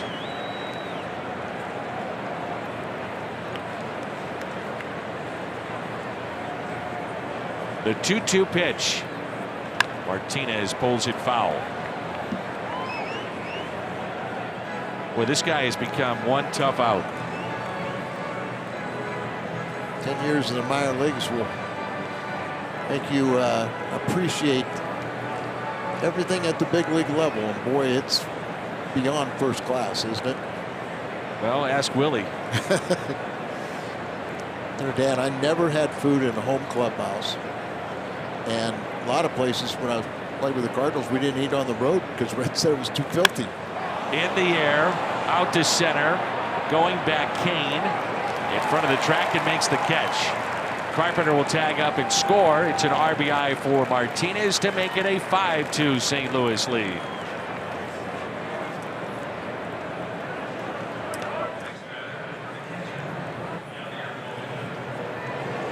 Martinez has a good idea of what he wants to do at the plate. He's really coming into an RBI machine. Led the club in RBIs in spring training. Here gets that sac fly.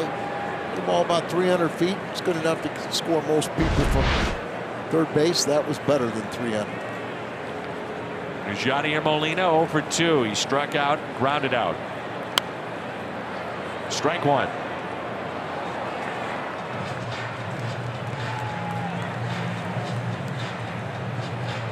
Be a big inning coming up for Michaelis with Yelich, Braun, and Shaw, and at least a 3-run lead.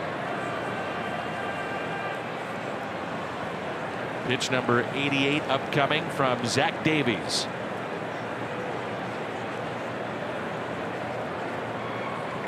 Molina, a fly ball, left field, that drops. Ozuna racing to third. Runners at the corners for the Cardinals, their 4th hit in this inning. The dangerous pull to Young and decision time for Craig Counsell. It looks like you have a starter maybe on the ropes here, and you take the chances with the guy that popped 25 home runs last year. Good piece of hitting there. The ball down and in. He just drops a bat head, brought his hands in, and Ozuna easily goes to third. And that was one of the new rules with the appearances at the mound. Manager will tell the catcher when to go out, just stall for time for Woodruff to get ready in the bullpen, and we'll have a pitching change.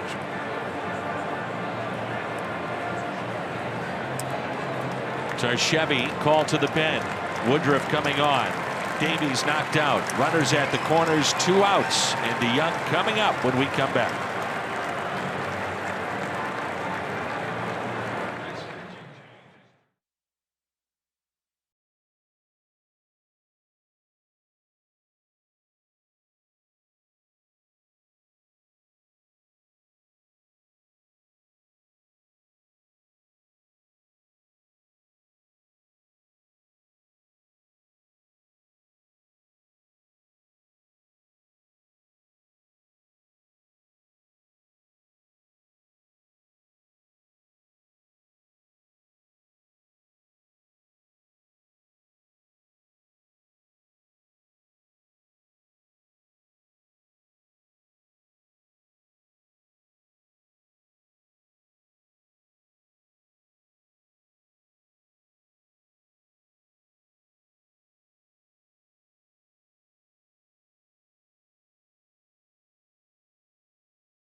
It may not be reproduced or retransmitted in any form.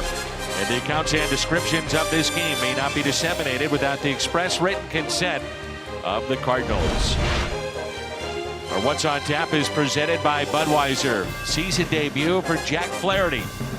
He'll go against Chase Anderson tomorrow at 6 on Fox Sports Midwest. Chevy called to the bullpen the 25-year-old Tupelo, Mississippi, Brandon Woodruff. And he's scheduled to make the start Friday against the Cubs. He entered this season as top prospect in the organization, according to Baseball America. Had 3 stints with the big club last season. Went 2-3. Made 8 starts. Gets to Young with runners at first and third. Woodruff pitched in 2 of the 3 games over the weekend. Gave up 3 hits and a run against the Padres. Called to Young, a base hit, run scored. That was back in the 3rd, and struck out in the 5th.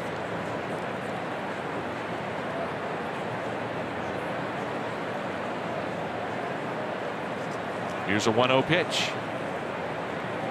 DeYoung with a fly ball out to deep left field. Track, wall, 3-run shot, Paul DeYoung. Back-to-back days with home runs. He launched that baby out of here. 25 a year ago, already 3 in the first week of the season.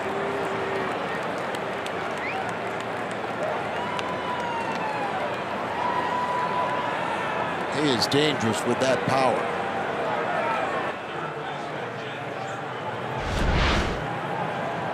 Want this ball away. He leaves it down and in, drops that bat head. If you can make that pitch with 2 strikes and make it down away, you might get him a strikeout. But if you leave it on the inner half early in the count, you can really buggy whip it. 8-2 Cardinals. 3rd home run for DeYoung.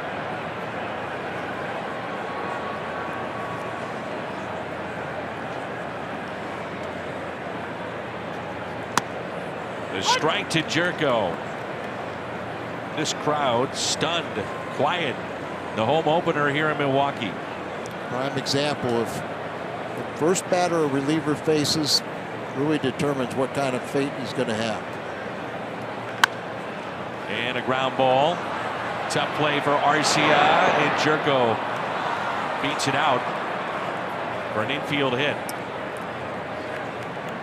6 hits in the inning. Yeah, Jerko's been on base 3 times. Got an RBI double. Hit by a pitch. He's already scored 2 runs. And now he gets his 2nd hit of the game. And Miles Michaelis now with an 8-2 lead.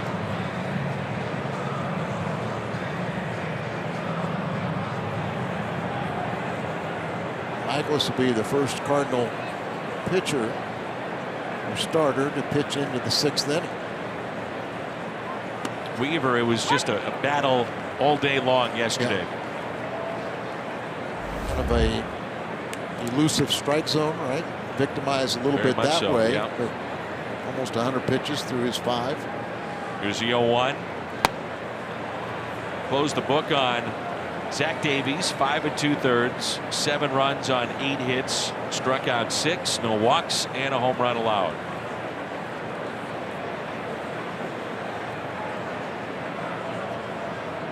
The 0-2 pitch. And a low strikeout of Miles Michaelis, but a big inning for the Cardinals. They pick up 4, highlighted by the 3-run homer from Paul DeYoung. 2 yesterday, 3-run shot today. The Cardinals on top in Game 1.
Later tonight, 6:30, the Capitals and Blues. Huge game for St. Louis, trying to make the playoffs. The Capitals and Blues will have it for you tonight at 6:30.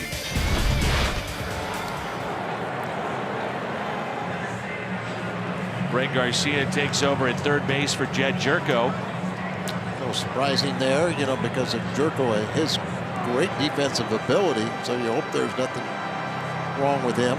He was hit by that pitch, and you wonder if that's the issue. But he did hit and run down base hard. You wonder if he might have tweaked something, because I wouldn't take him out for his defense. Cardinals, on the flip side of that, really like Garcia's defense at third too. So we'll see after the game if there is indeed an issue at all. As Yelich flies towards center, and the catch made by Pham. 0 for 3.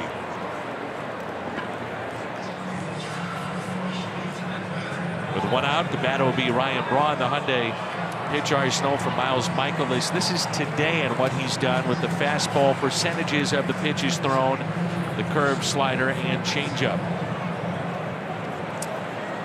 I don't often see somebody, throw that many fastballs, but why not?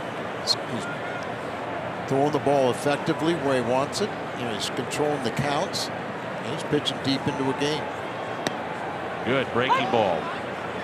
Only Robin Yount, 19, Paul Molitor, 12, have appeared in more opening days for a Brewers player. Ryan Braun with his 11th. The cutter misses low and away. 1 ball, 1 strike. When we first saw Ryan Braun playing third base, and he would drive in a lot of runs, but he would allow a lot of runs to come in too. Here's a 1-1. Chase that pitch, 2 strikes.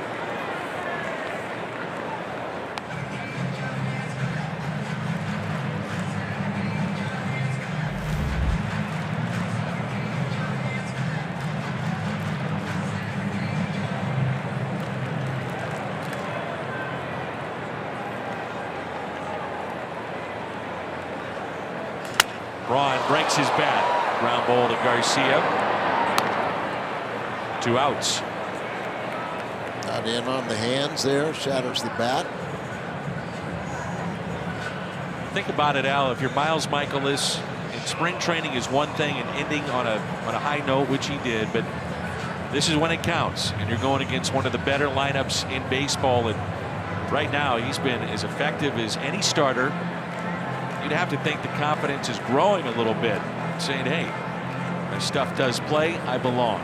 He's retired 8 in a row, and as you said, this is a very good lineup. They were good before they added Kane and Yelich. They got some firepower on the bench too, that you got to respect. 0-2 on Shaw.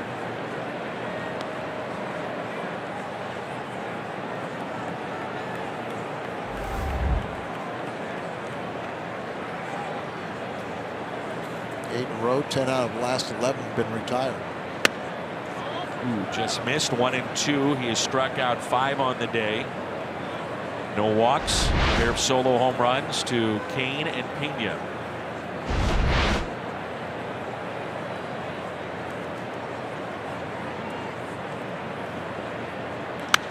Reaching for it, and a base hit into center. Went down to get it.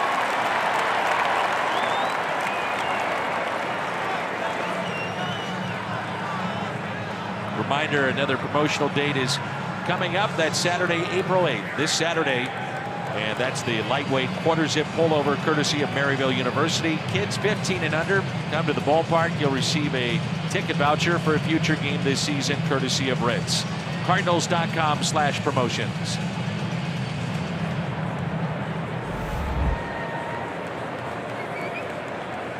So the 2-out hit by Shaw. Now Eric Thames. Lined to left and lined out. You're throwing strikes, and a 2-out single really doesn't hurt you. In the air. Right field, and a long home run by Eric Thames. The third allowed by Michaelis. to make it an 8-4 St. Louis lead. Doesn't hurt you unless if you get the next guy out.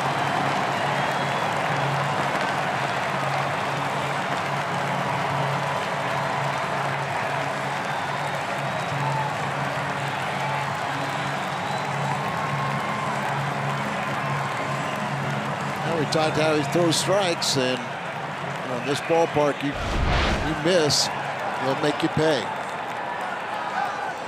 Too much of the plate.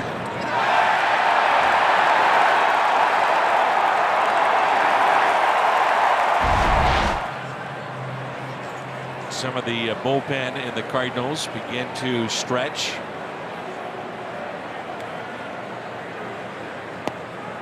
A strike to Manny Pena. Home run back in the second and also grounded out to third. 2 of the 3 home runs have come after 2 outs. And also 2 of the 3 solo home runs. A lot of guys in the Hall of Fame that gave up a lot of home runs, but that was the difference, that most of them were solo. Good cutter. Well, you just see some of the action on these pitches. I mean, he's got that thing moving. Cutter got a real good curveball, spots his fastball. The 1-2 pitch. Little flare out to shallow right, over the glove of Carpenter, and a base hit. So 3 consecutive hits for the Brewers. Yeah, that'll get the bullpen going, and you're never really comfortable in this ballpark. Mike Maddox knows that very well. Pitching coach here, and he'll come out and talk to Michaelis. The mound visit. First of 6 allotted in 9 innings. But Norris is up.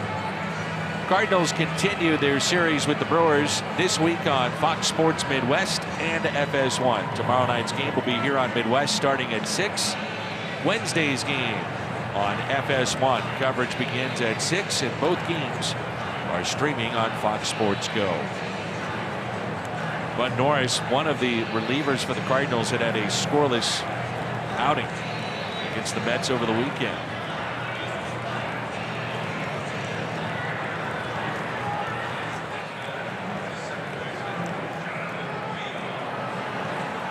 Jonathan Villar.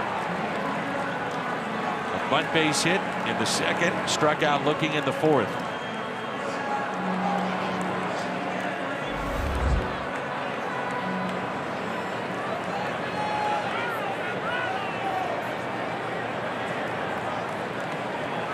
Martinez playing in front of the runner Pena.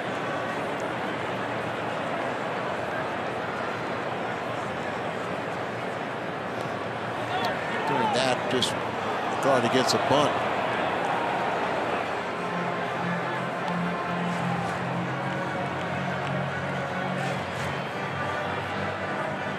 VR, part of his game would be bunting for a base hit, utilizing his speed. Made 90 starts a year ago. Eric Sogard, who is on the bench and available today, kind of came out of nowhere for the Brewers and took some of that playing time away. 0-1. Now 0-2.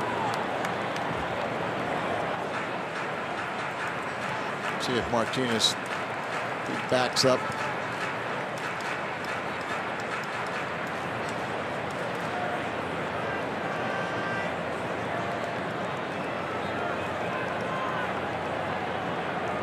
Pitch number 88 from Michaelis.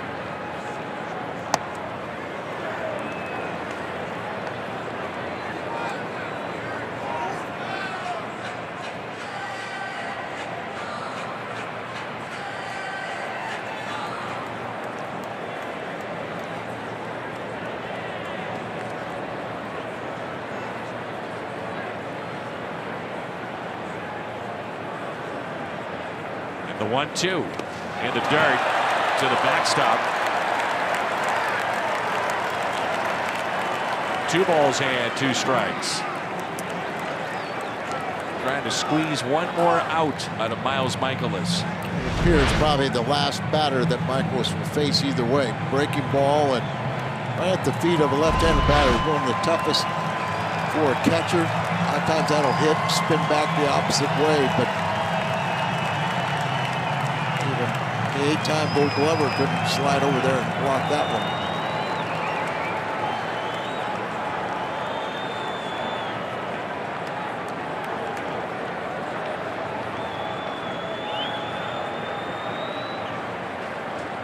The 2-2.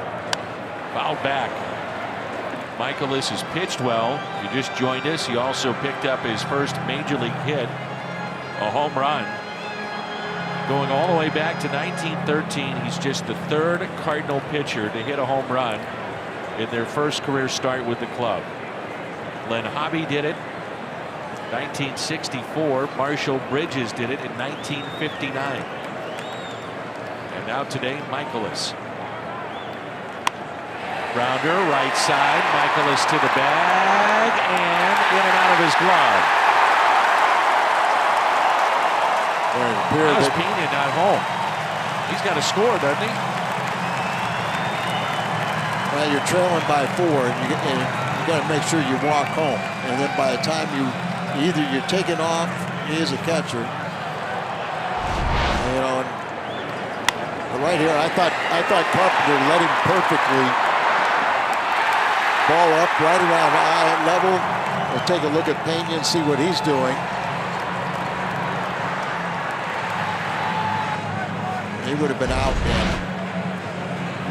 That'll be it for Miles Michaelis. He got the first 2 in this inning. Then Shaw the base hit to center. 2-run homer by Thames. Pena the base hit to right. And VR reaches. But Norris coming on when we come back.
Through 6, goes 5 2/3, 7 hits. He strikes out 5, Al. Nasty breaking ball. He had good velocity of fastball, spotted it really well. Comes up with 5 strikeouts, did not walk a man. Gave up 7 hits. 3 of them came here in the 6th inning.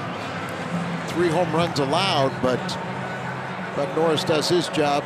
Michaelis can walk away a little frustrated he didn't get through the 6th inning, but a very, very impressive debut. And remember that his 2-run home run broke a 2-2 tie. Chevy pitching change, Bud Norris an inning and a third Saturday against the Mets. Couple of hits, but no damage done. He comes in with runners at first and third. And 2 outs, the batter, Orlando Arcia. 8-4 our score. Remember, coming in with men on base, you got to retire the first batter. Fastball at 95, swung on and missed. Hyundai pitch our Snowlawn, Bud Norris, the fastball, cutter, and slider. Those numbers from a year ago, where he was a closer, picked up 19 saves at one point for the Angels. Had a real good first half, closing out games. Had a knee injury in the second half.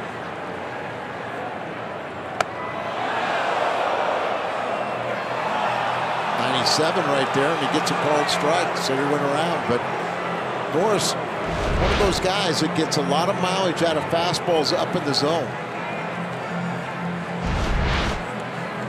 The 95 by him there, 97, he tried to get out of the way, but his wrist came through. Signed in February by the club, late signing. No balls and 2 strikes. Cardinals initially had him as maybe a swing man, could be in the rotation, scrapped that and said, we want him in the bullpen, and that's where he's at. The 0-2. Went back upstairs again.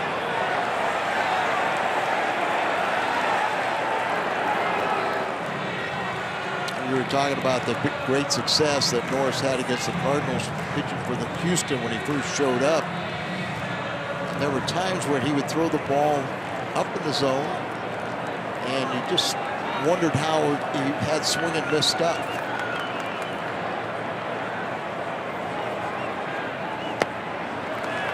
Two and two.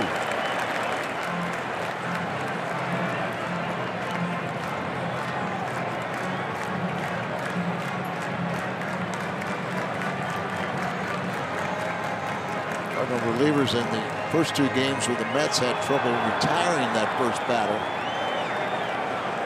They're bare down now. Norris throwing hard here in this inning. He's hit 97 on the gun. 2-2. Got him. Good work by Norris. He strikes out Arcia and strands 2. Sends us to the 7th. Cardinals have the top of the lineup coming up. Michael has a chance at a win. It's 8-4.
And Fox Sports Midwest has your ticket to the festivities. We'll bring you extended pregame coverage and the opening day ceremonies. Cardinals home opener.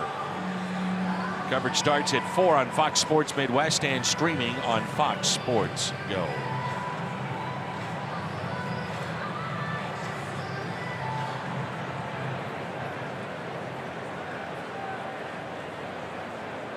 Dexter Fowler, Tommy Pham, and Matt Carpenter. Fowler, a base hit, a single to center, and an RBI back in the 3rd. He has been called out on strikes and also flied out to right. Cardinals have an 8-4 lead. Woodruff came in to face DeYoung with 2 runners on back in the 6th and gave up a 3-run homer and still in this game as Fowler grounds back to him for the first out. And you might remember Brandon Woodruff was called up make his major league debut last June 13th, and in warming up he pulled a hamstring. It's a tough way to make your major league debut, isn't it? Don't even hit the big field. It'd be so disappointing. Oh boy. Moment you wait and prepare your whole life for. Here's Tommy Pham, 1 for 3, and a ground ball to second baseman Jonathan Villar. This is the Gateway Honda home run inning. Cardinals hit a home run. The Gateway Honda dealers donate $1,000 to the Make-A-Wish Foundation of Missouri. So Woodruff was our Chevy called to the pen back in the 6th inning, but Norris' Chevy called to the pen in the bottom of the inning.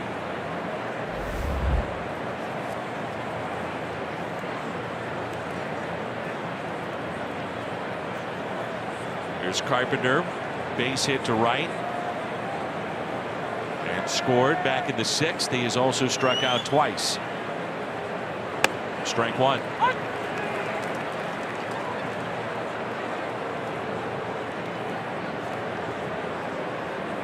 Just the 4th pitch this inning for Woodruff, already with 2 outs.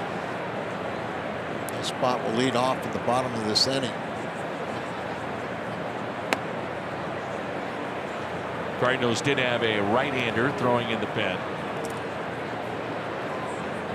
Tyler Lyons starting to stretch out there, the lefty. No activity for Milwaukee in their pen. Here's a 1-1. 2 strikes on Carpenter.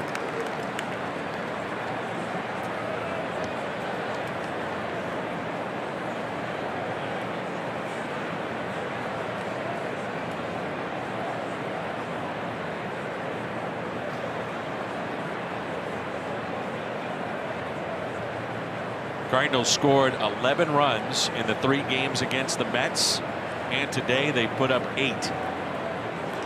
Carpenter with a shot into center field and a base hit. 2 for 4 on the day.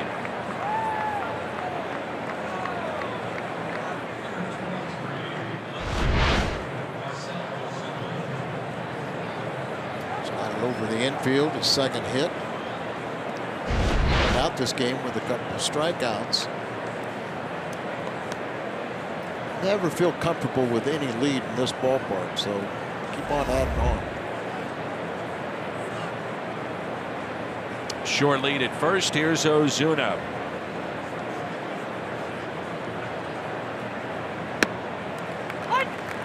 It's a sliding catch by Kane in the 2nd inning to take a hit away. He grounded to second. And a base hit, run scored in the 6th.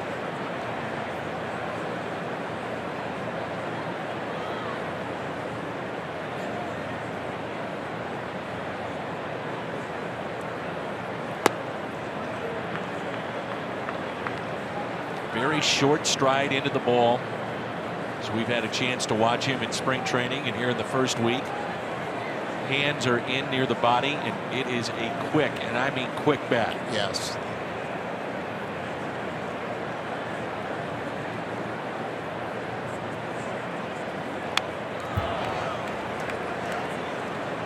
You know, Stanton was the MVP last year and hit all the home runs and everything, but we've been saying, you know, that consolation prize is pretty good, you know, Osuna, but I remember talking with Bobby Cox, Hall of Fame manager with the Braves when we were playing there in spring training. He said Osuna was much more dangerous hitter. You could pitch to Stanton. If you make good pitches, you get Stanton out. You got to be really careful with Osuna because of those quick hands. Teammates with Christian Yelich, parts of 5 years in Miami, and then the fire sale again for the Marlins. The 1-2. Well, Stanton made his presence felt in New York opening day. A couple of home runs in Toronto. I think, what was it, 3 hits, 3 for 5. And he was taking those balls to the opposite field too.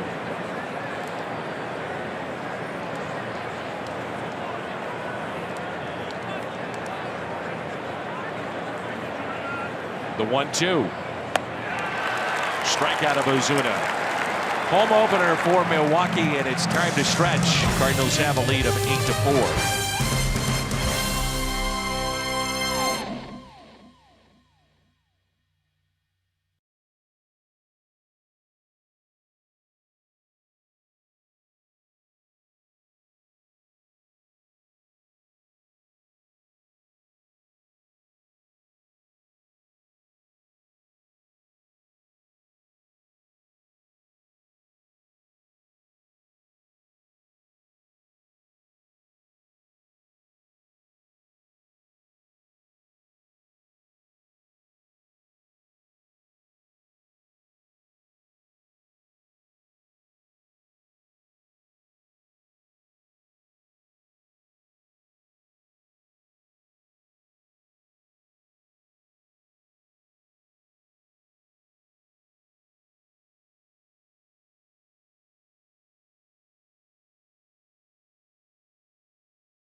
back-to-back singles. Martinez get a sac fly, Molina base hit, and then DeYoung this long home run. A 3-run homer for the Cardinals shortstop.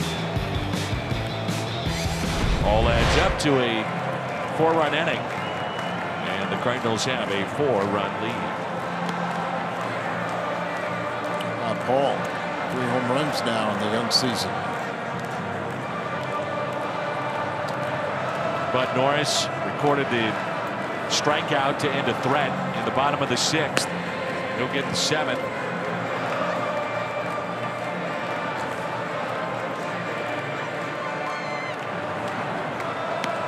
Budweiser Ballpark Pass gives Cardinal fans the ability to go to every home game for just $29.99 a month. That's it. All you need is a smartphone. For details or to purchase, visit cardinals.com/pass. And new this year, the Budweiser Terrace in right field.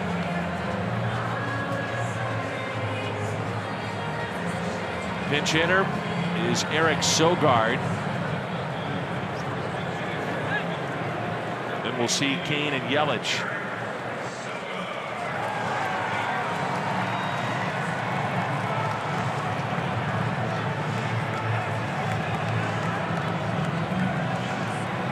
Good player last year for the Brewers. Yeah, took the job away from ER.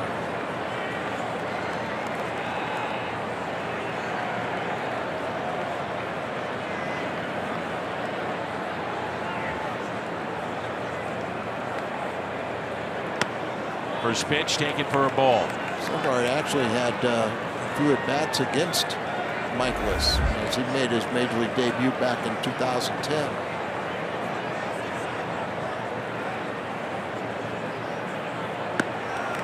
2-0. Be interesting to see how Mike Matheny wants to play the final 9 outs.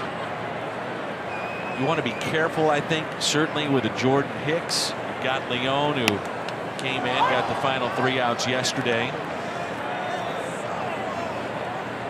When you think of Yelich, Shaw, Thames, certainly that would be Tyler Lyons territory. And he's warming up in the Cardinal bullpen. The 2-1 pitch. 2-2. There's Tyler. May be called upon before Holland gets here. That could see him close out a game depending on the matchups.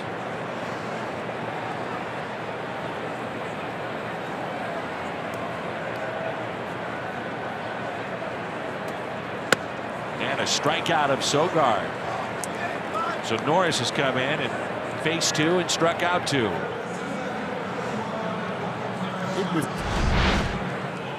Plaza Tire Fox Tracks. 95 right on the black down and away. Even before the signing of Greg Holland, which is a good one, particularly because you get him for 1 year. Kind of really intriguing because of Norris, because of Gregerson, because of Tyler Lyons and Leone, that you had the options to where you could really play matchups, maybe not have a defined closer, and I think we'd see guys that may pitch multiple innings and mix and match and do a lot of things. I don't think Mike was afraid of it by any means, but it is nice to have one established guy. Kane in the air towards Tommy Pham in center. He makes the catch for out number 2.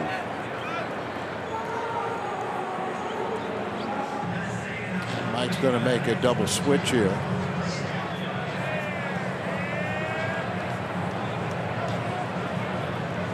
So good work by Bud Norris. He's able to face 3, get 2 strikeouts, 3 up, 3 down. Colton Wong coming into the ball game. He'll replace Matt Carpenter, part of this double switch. And Tyler Lyons would come in and he would face the left-handed hitting Christian Yelich.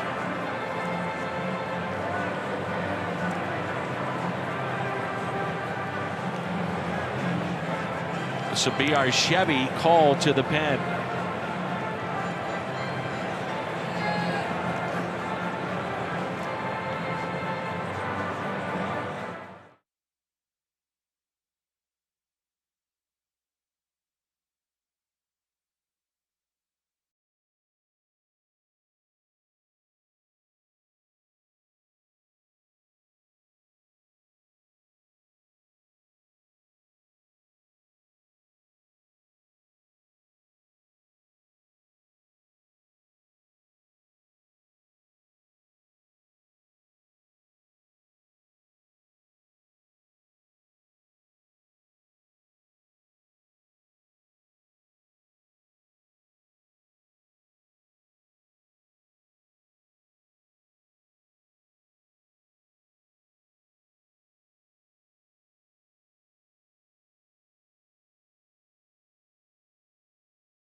is 5 2/3 to Young, 2 for 3 with the big 3-run homer.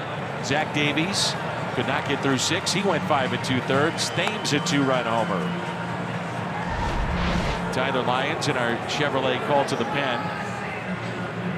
Saturday against the Mets, 2/3 of an inning. Walked a man, gave up a hit, 4 pitches.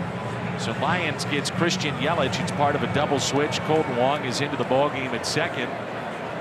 Wong is in the 9th position in the lineup. And here's Yelich, 1 for 3 in his home debut.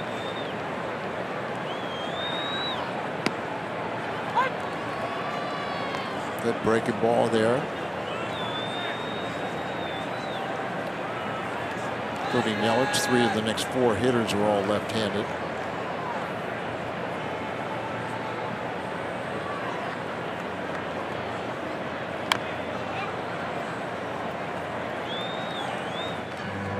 Jed Jerko, we understand, out of the game with right hamstring tightness, a strain. I figured it just didn't make sense with his glove at third base to come out of there if there wasn't something that was bothering him. Yelich last year at 266 against the lefties, 288 against right-handed pitching. You'd think Lyons would get at least Yelich, Braun, Shaw, and Thames. That could take you all the way to the 9th. Ball goes to plan. Jordan Hicks is up, not throwing, but ready to throw. Curveball and a beauty. Freezes Yelich. Lyons comes in and gets the strikeout. Sends us to the 8th. The Brewers home opener. Cardinals trying to spoil it.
The Brewers. Jose Martinez, Yadier Molina, and Paul DeYoung. Face the new right-hander, Oliver Drake.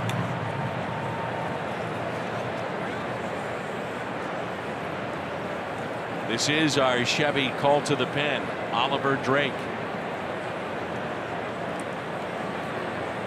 Martinez with a sac fly RBI back in the 6th.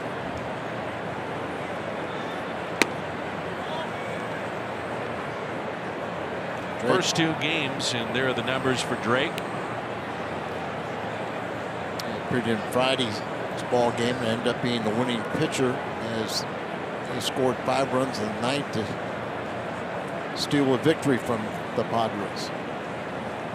Here's a 1-0.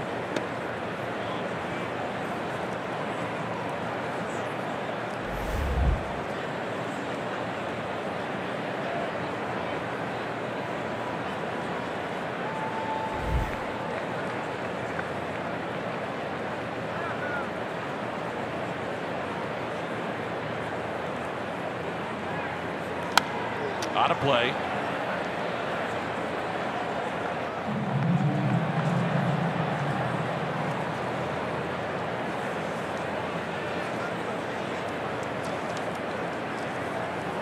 Jose Martinez, first 2 games 5 for 8.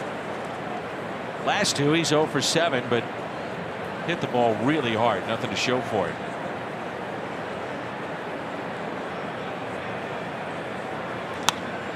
Out of play. 2-2. Martinez had success last year against Milwaukee. He had better than 360. Had 3 home runs against him.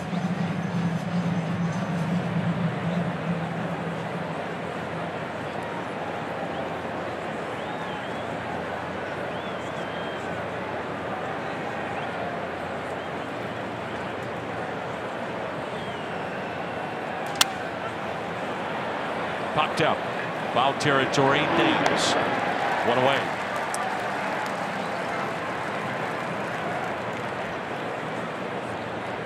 In steps Molina. He has been called out on strikes. Grounded out. Singled and scored back in the 6th inning.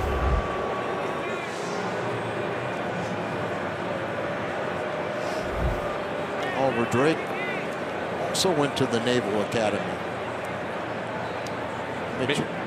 Go ahead. I was going to say Mitch Harris saw him in spring training, and he is working as a financial advisor in Atlanta.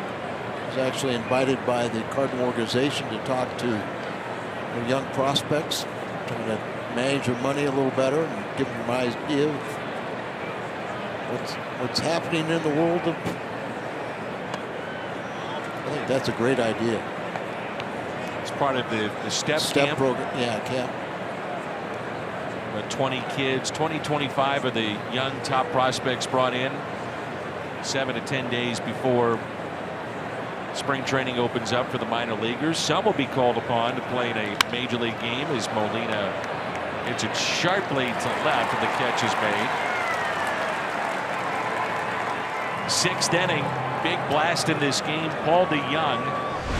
Brandon Woodruff, first batter he saw. DeYoung hits a 3-run homer. Mitch was telling me in spring training that he's in the final steps of making a movie on his life.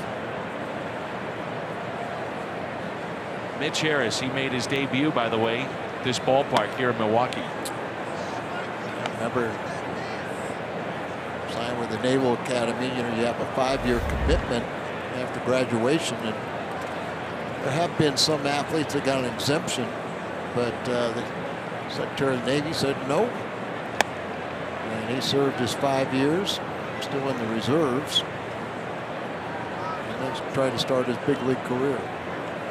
Not easily done. And what was he, only the 2nd midshipman to pitch in the big leagues? Nemo Gaines. 1921 was the first. I saw that guy. He wasn't, I know you know, don't. man.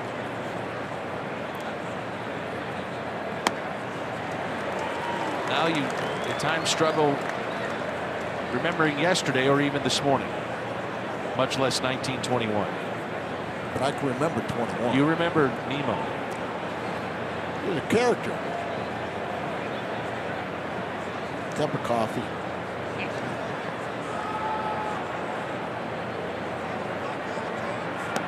Two and two.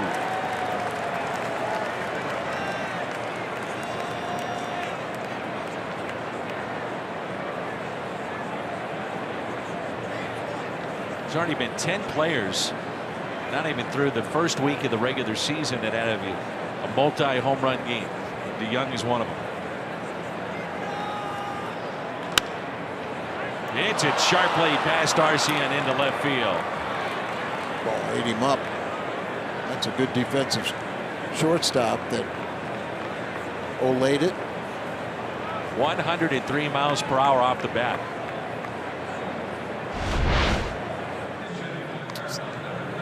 Sure, it'll be scored a hit, but that'd be his 3rd hit of the game. He's flirting with 500 or so now. 3rd hit of the game, and for the Cardinals, their 12th. Here's Greg Garcia. First plate appearance, took over for Jerko. Little tapper that's kept fair by Thames, and the out. Steps on the bag. Big bats coming up for the Brewers. Braun, Shaw, Thames. 8-4 our score.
The 7th, a key out to get Christian Yelich pitch by pitch. Well, he's got a great breaking ball right there. Starts him off with that one. Wants that sinker going in to his hands. Then he comes back with the breaking ball. It's changed speeds on it. And then he just paints the outside corner for the strike 3. A lot of strikeouts because of that effective breaking ball. And he's not just a specialist. He can retire the right-handed batters also. Braun is 1 for 8 to start the year. Jordan Hicks, not sure he's at full tilt yet, but at least he's playing catch out there.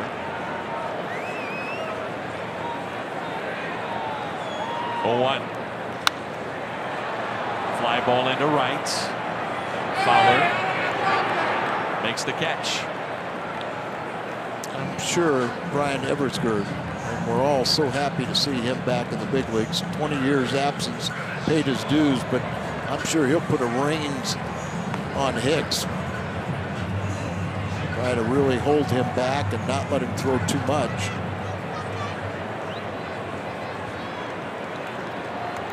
Here's Travis Shaw, 2 for 3, double and a single. You just saw how Dexter Fowler makes a routine catch, and he gets it at his chest. Doesn't go up high near his face, which a lot of the outfielders will do. I asked him, why do you do that? He said he was a catcher as a kid, and his dad always taught him to catch the ball at the chest level.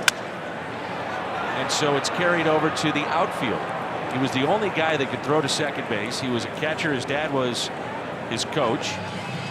And he said they tried to change me when I got drafted in Colorado and make the glove go up towards your face. And he said, I never felt comfortable. Always felt like I was going to drop the ball. And if you watch how he turns the glove, his left hand, he actually turns his thumb towards going north, if you will, going up. It's always 2 hands. And he says he always does it with 2 hands. But that's why you see kind of the odd way he makes a catch.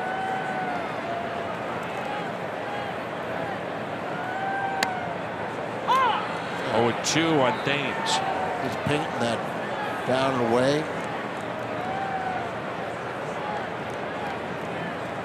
Make a quick work of it, too. Pitch number 12. And it's hit the other way. And it's a fair ball inside the left field line. Thames with a double to go along with his 2-run homer back in the 6th.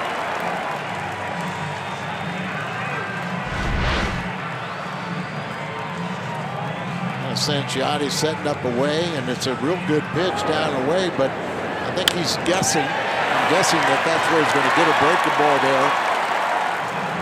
Saw what they did to Yelich and showed a little better piece of hitting. And now we'll have another double switch, and we'll see the flamethrower. Munoz will go to third.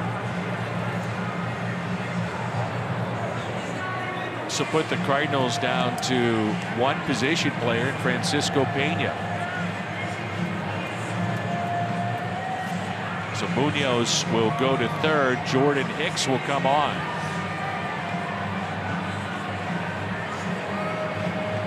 So B.R. Chevy called to the pen. Jordan Hicks in an 8-4 game.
Is brought to you by Budweiser. Wherever legendary MLB moments happen, Budweiser will be there.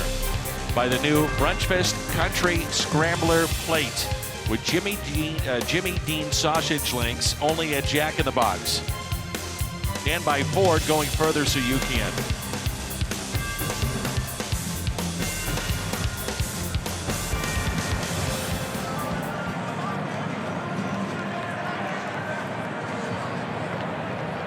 Chevy called to the pen. Hicks is on. Cardinals down to one on their bench. That's Francisco Pena. And that pitch taken low. So Hicks goes in the 8th spot in the lineup. Cardinals will have Wong, Fowler, Pham coming up, and then Munoz goes to the 3rd spot in the Cardinal lineup.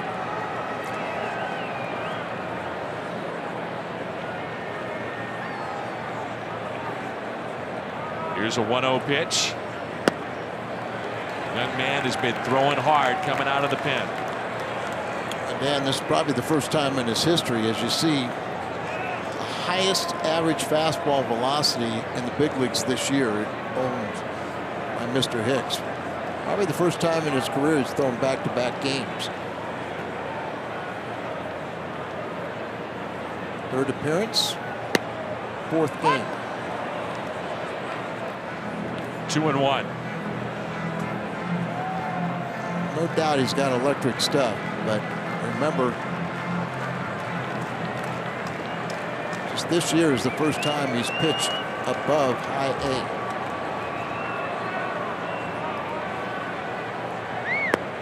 2-2. The thing about him is not only does he have the fastball, but he does have a very effective breaking pitch.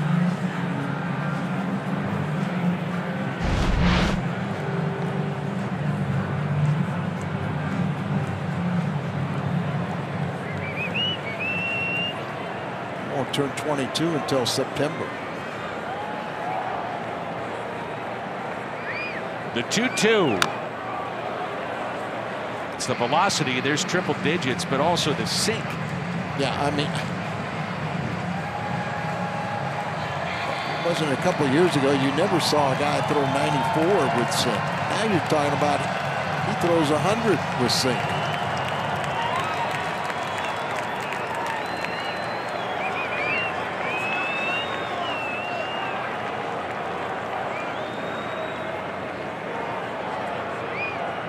The 2-2.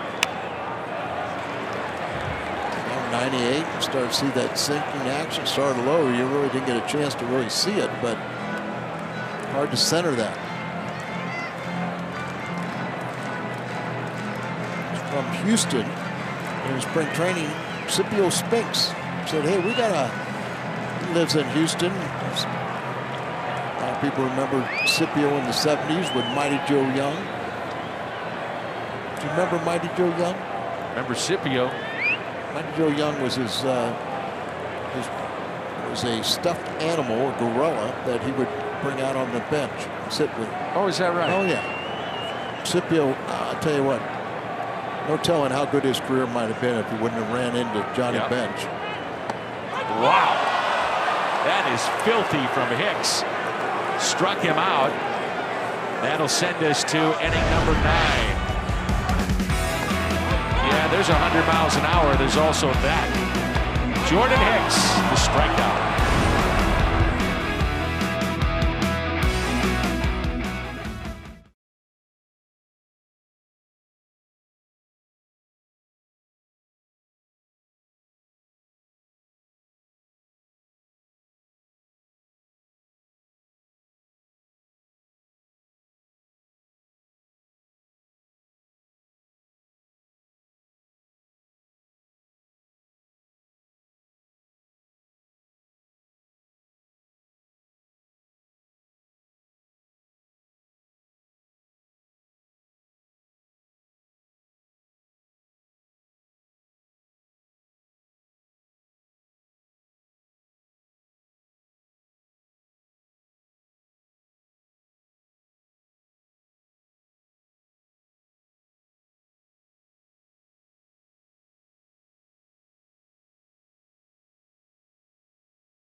I scored, 12 hits for the Cardinals, highlighted by the 4-run 6th inning. We have the home run by DeYoung. Here's Colton Wong off the bench today. Then Fowler and Pham. Oliver Drake, he's scoreless top of the 8th, 14 pitches, did allow a base hit to Paul DeYoung. 3-hit day for the Cardinals shortstop.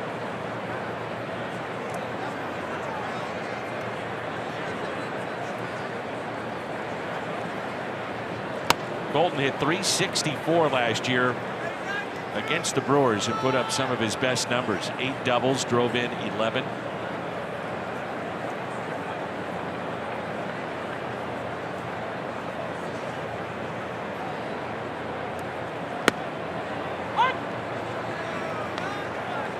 One ball and one strike.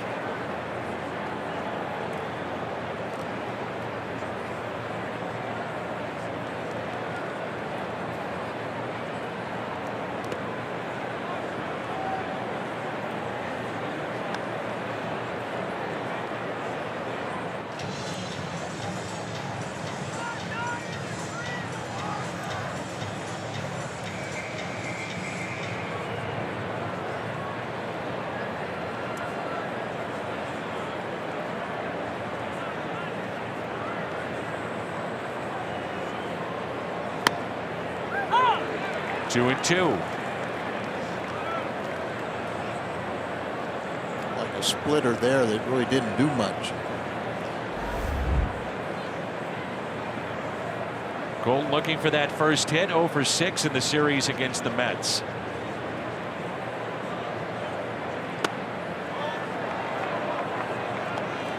Good to see him back. Adam Wainwright talking there with John Mabry on the left. He's trying to Bill Miller on the right. Trying to get activated so he can hit.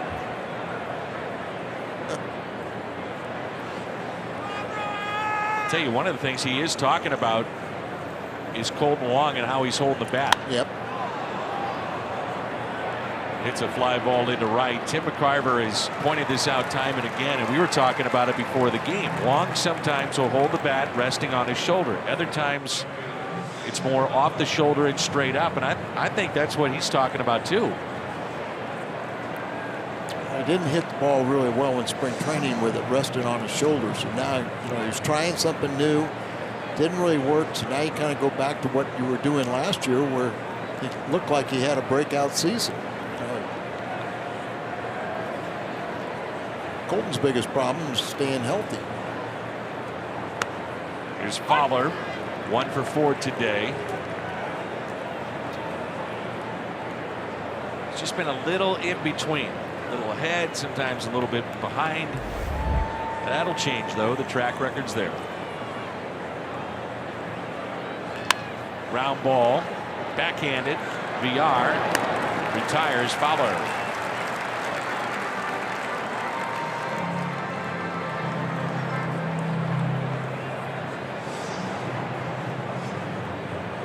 So nobody up and throwing in the pen. That means it's Hicks. And he'll have 7, 8, and 9 coming up in the lineup for the Brewers.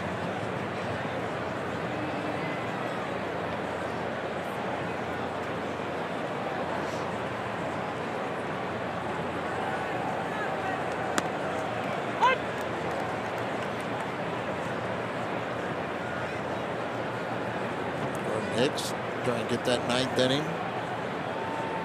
Very quiet young man from Houston. I'd also say a very confident young man. Throw triple digits, makes it a little easier.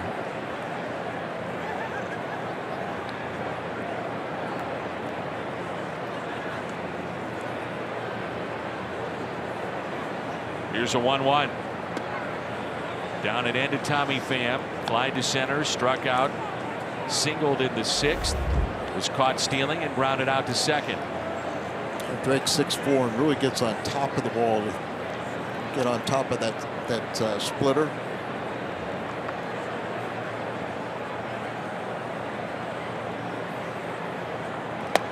Three and 1.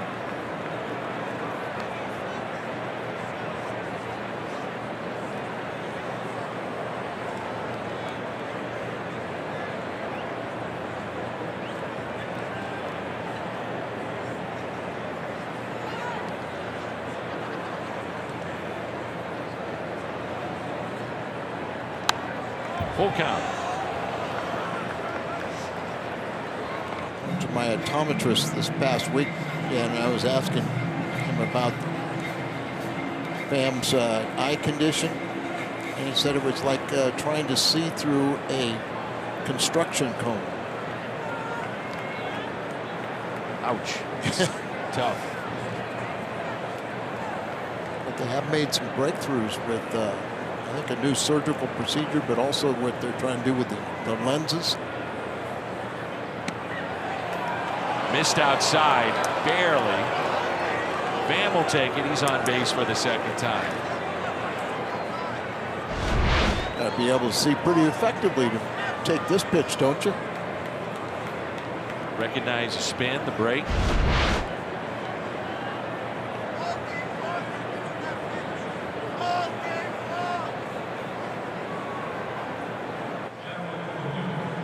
There's Jairo Munoz. We saw Miles Michaelis pick up his first big league hit. It was a home run. That was back in the 5th inning. Munoz 0 for 2 on the young year. Breakthrough spring. won the job, bench job, because of his versatility. And he gives a lot of credit to Jose Martinez. And notice how Jose was swinging the bat and got the backspin. And Jose said, "You just follow me." But it's carried over not only that hitting wise, but also how to conduct yourself at this level. He's only 23.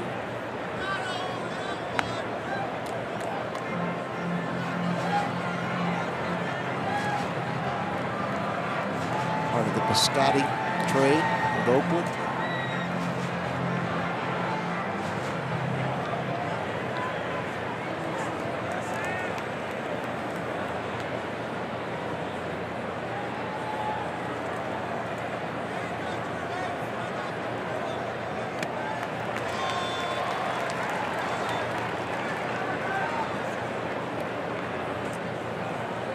On the air tomorrow, game 2 of the series at 6. Cardinals and Brewers. Jack Flaherty will make that start.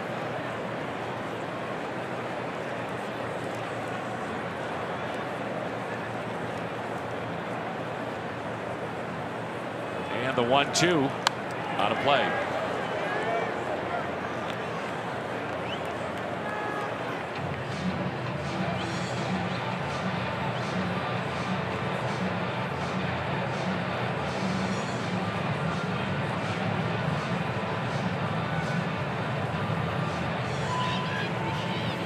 Do a double check, so it's a 6:40 start, but on the air at 6 o'clock tomorrow.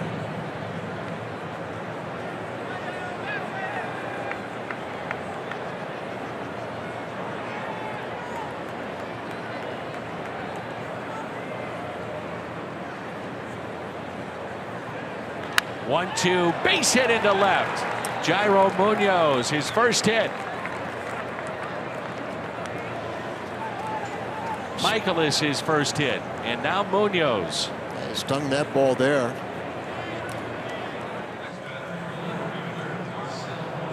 Ryan Sheriff is thrown in the bullpen for the Cardinals.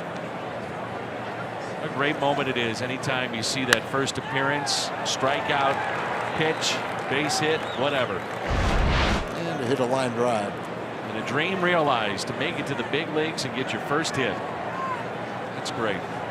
And they throw the ball in, your teammates collect it, and then they fake throw one in the stands to give you a heart attack. Runners at first and second, and now Ozuna. Here's what you're talking about, Al.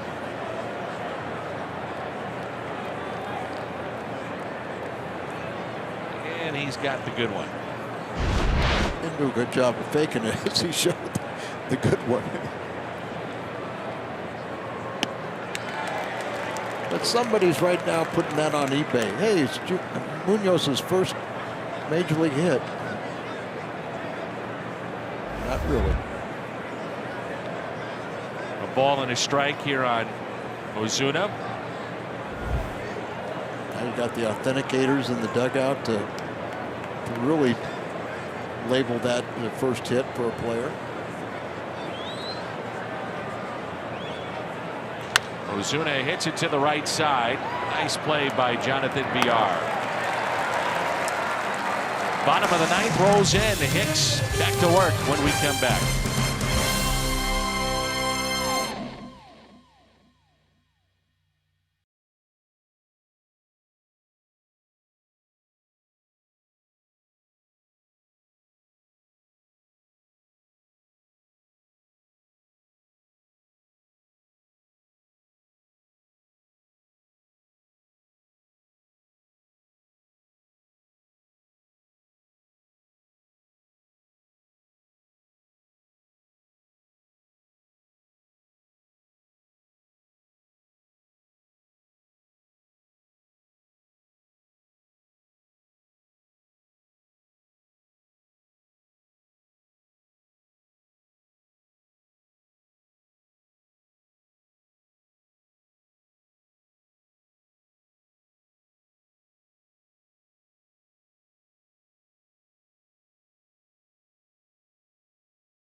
our score as we move to the bottom of the ninth. Miles Michaelis is our Budweiser player of the game. On the mound, 5 2/3, 7 hits, 4 runs. Did give up 3 home runs. 2 of those were solo shots.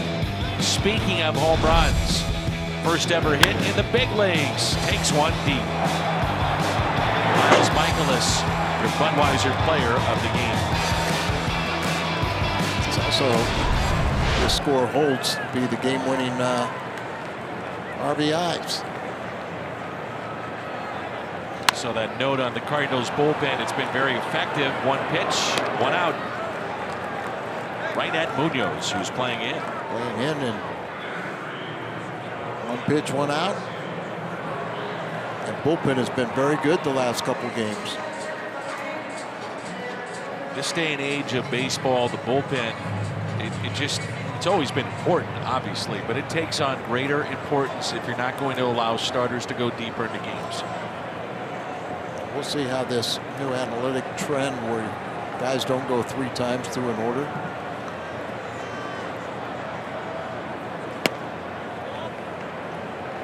Orlando Arcia.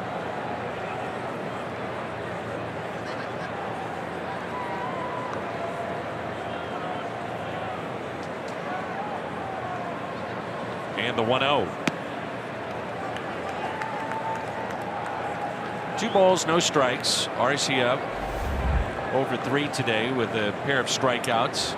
1 against Michaelis, the other against Bud Norris with 2 runners on back in the 6th.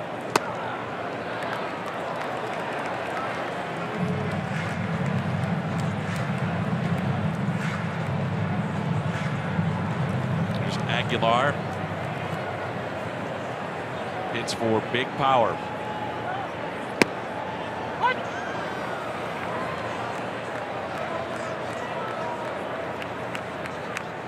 We got Santana, who had 30 home runs a year ago on that bench. A little bit low. And a 1-out walk. Take a little time. Kind of rushing himself there a little bit.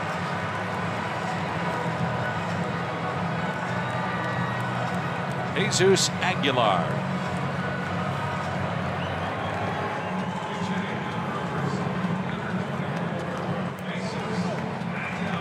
Call the bullpen. Aguilar's appeared in all 3 games coming off the bench. Last year he had 16 home runs. Pinch hitter, he had 3 home runs.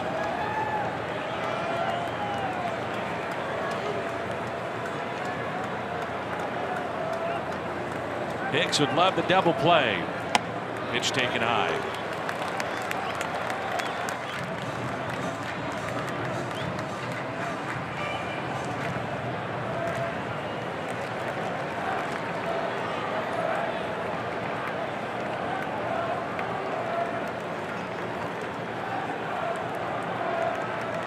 Here's a 1-0 pitch.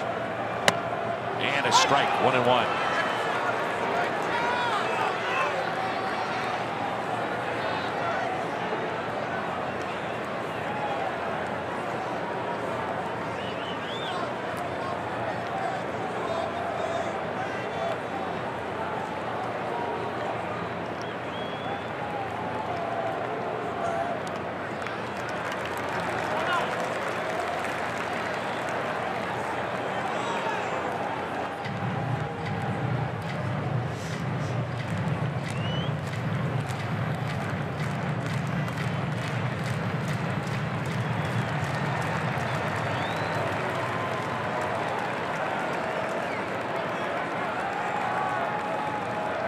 Outfield is deep and a 2-1 pitch. There's your ground ball. Can it turn into 2? Steps on the bag onto first. Double play. Nice work by the bullpen yet again as Jordan Hicks records the final 4 outs, and the Cardinals take game 1 of the series by the final of 8-4. Cardinal Nation breathing a little bit easier now as you see a lot of offense, good pitching, and the Cardinals have a .500 record. St. Louis now 2-2 in the first loss for the Brewers this season. Post-game show comes your way next.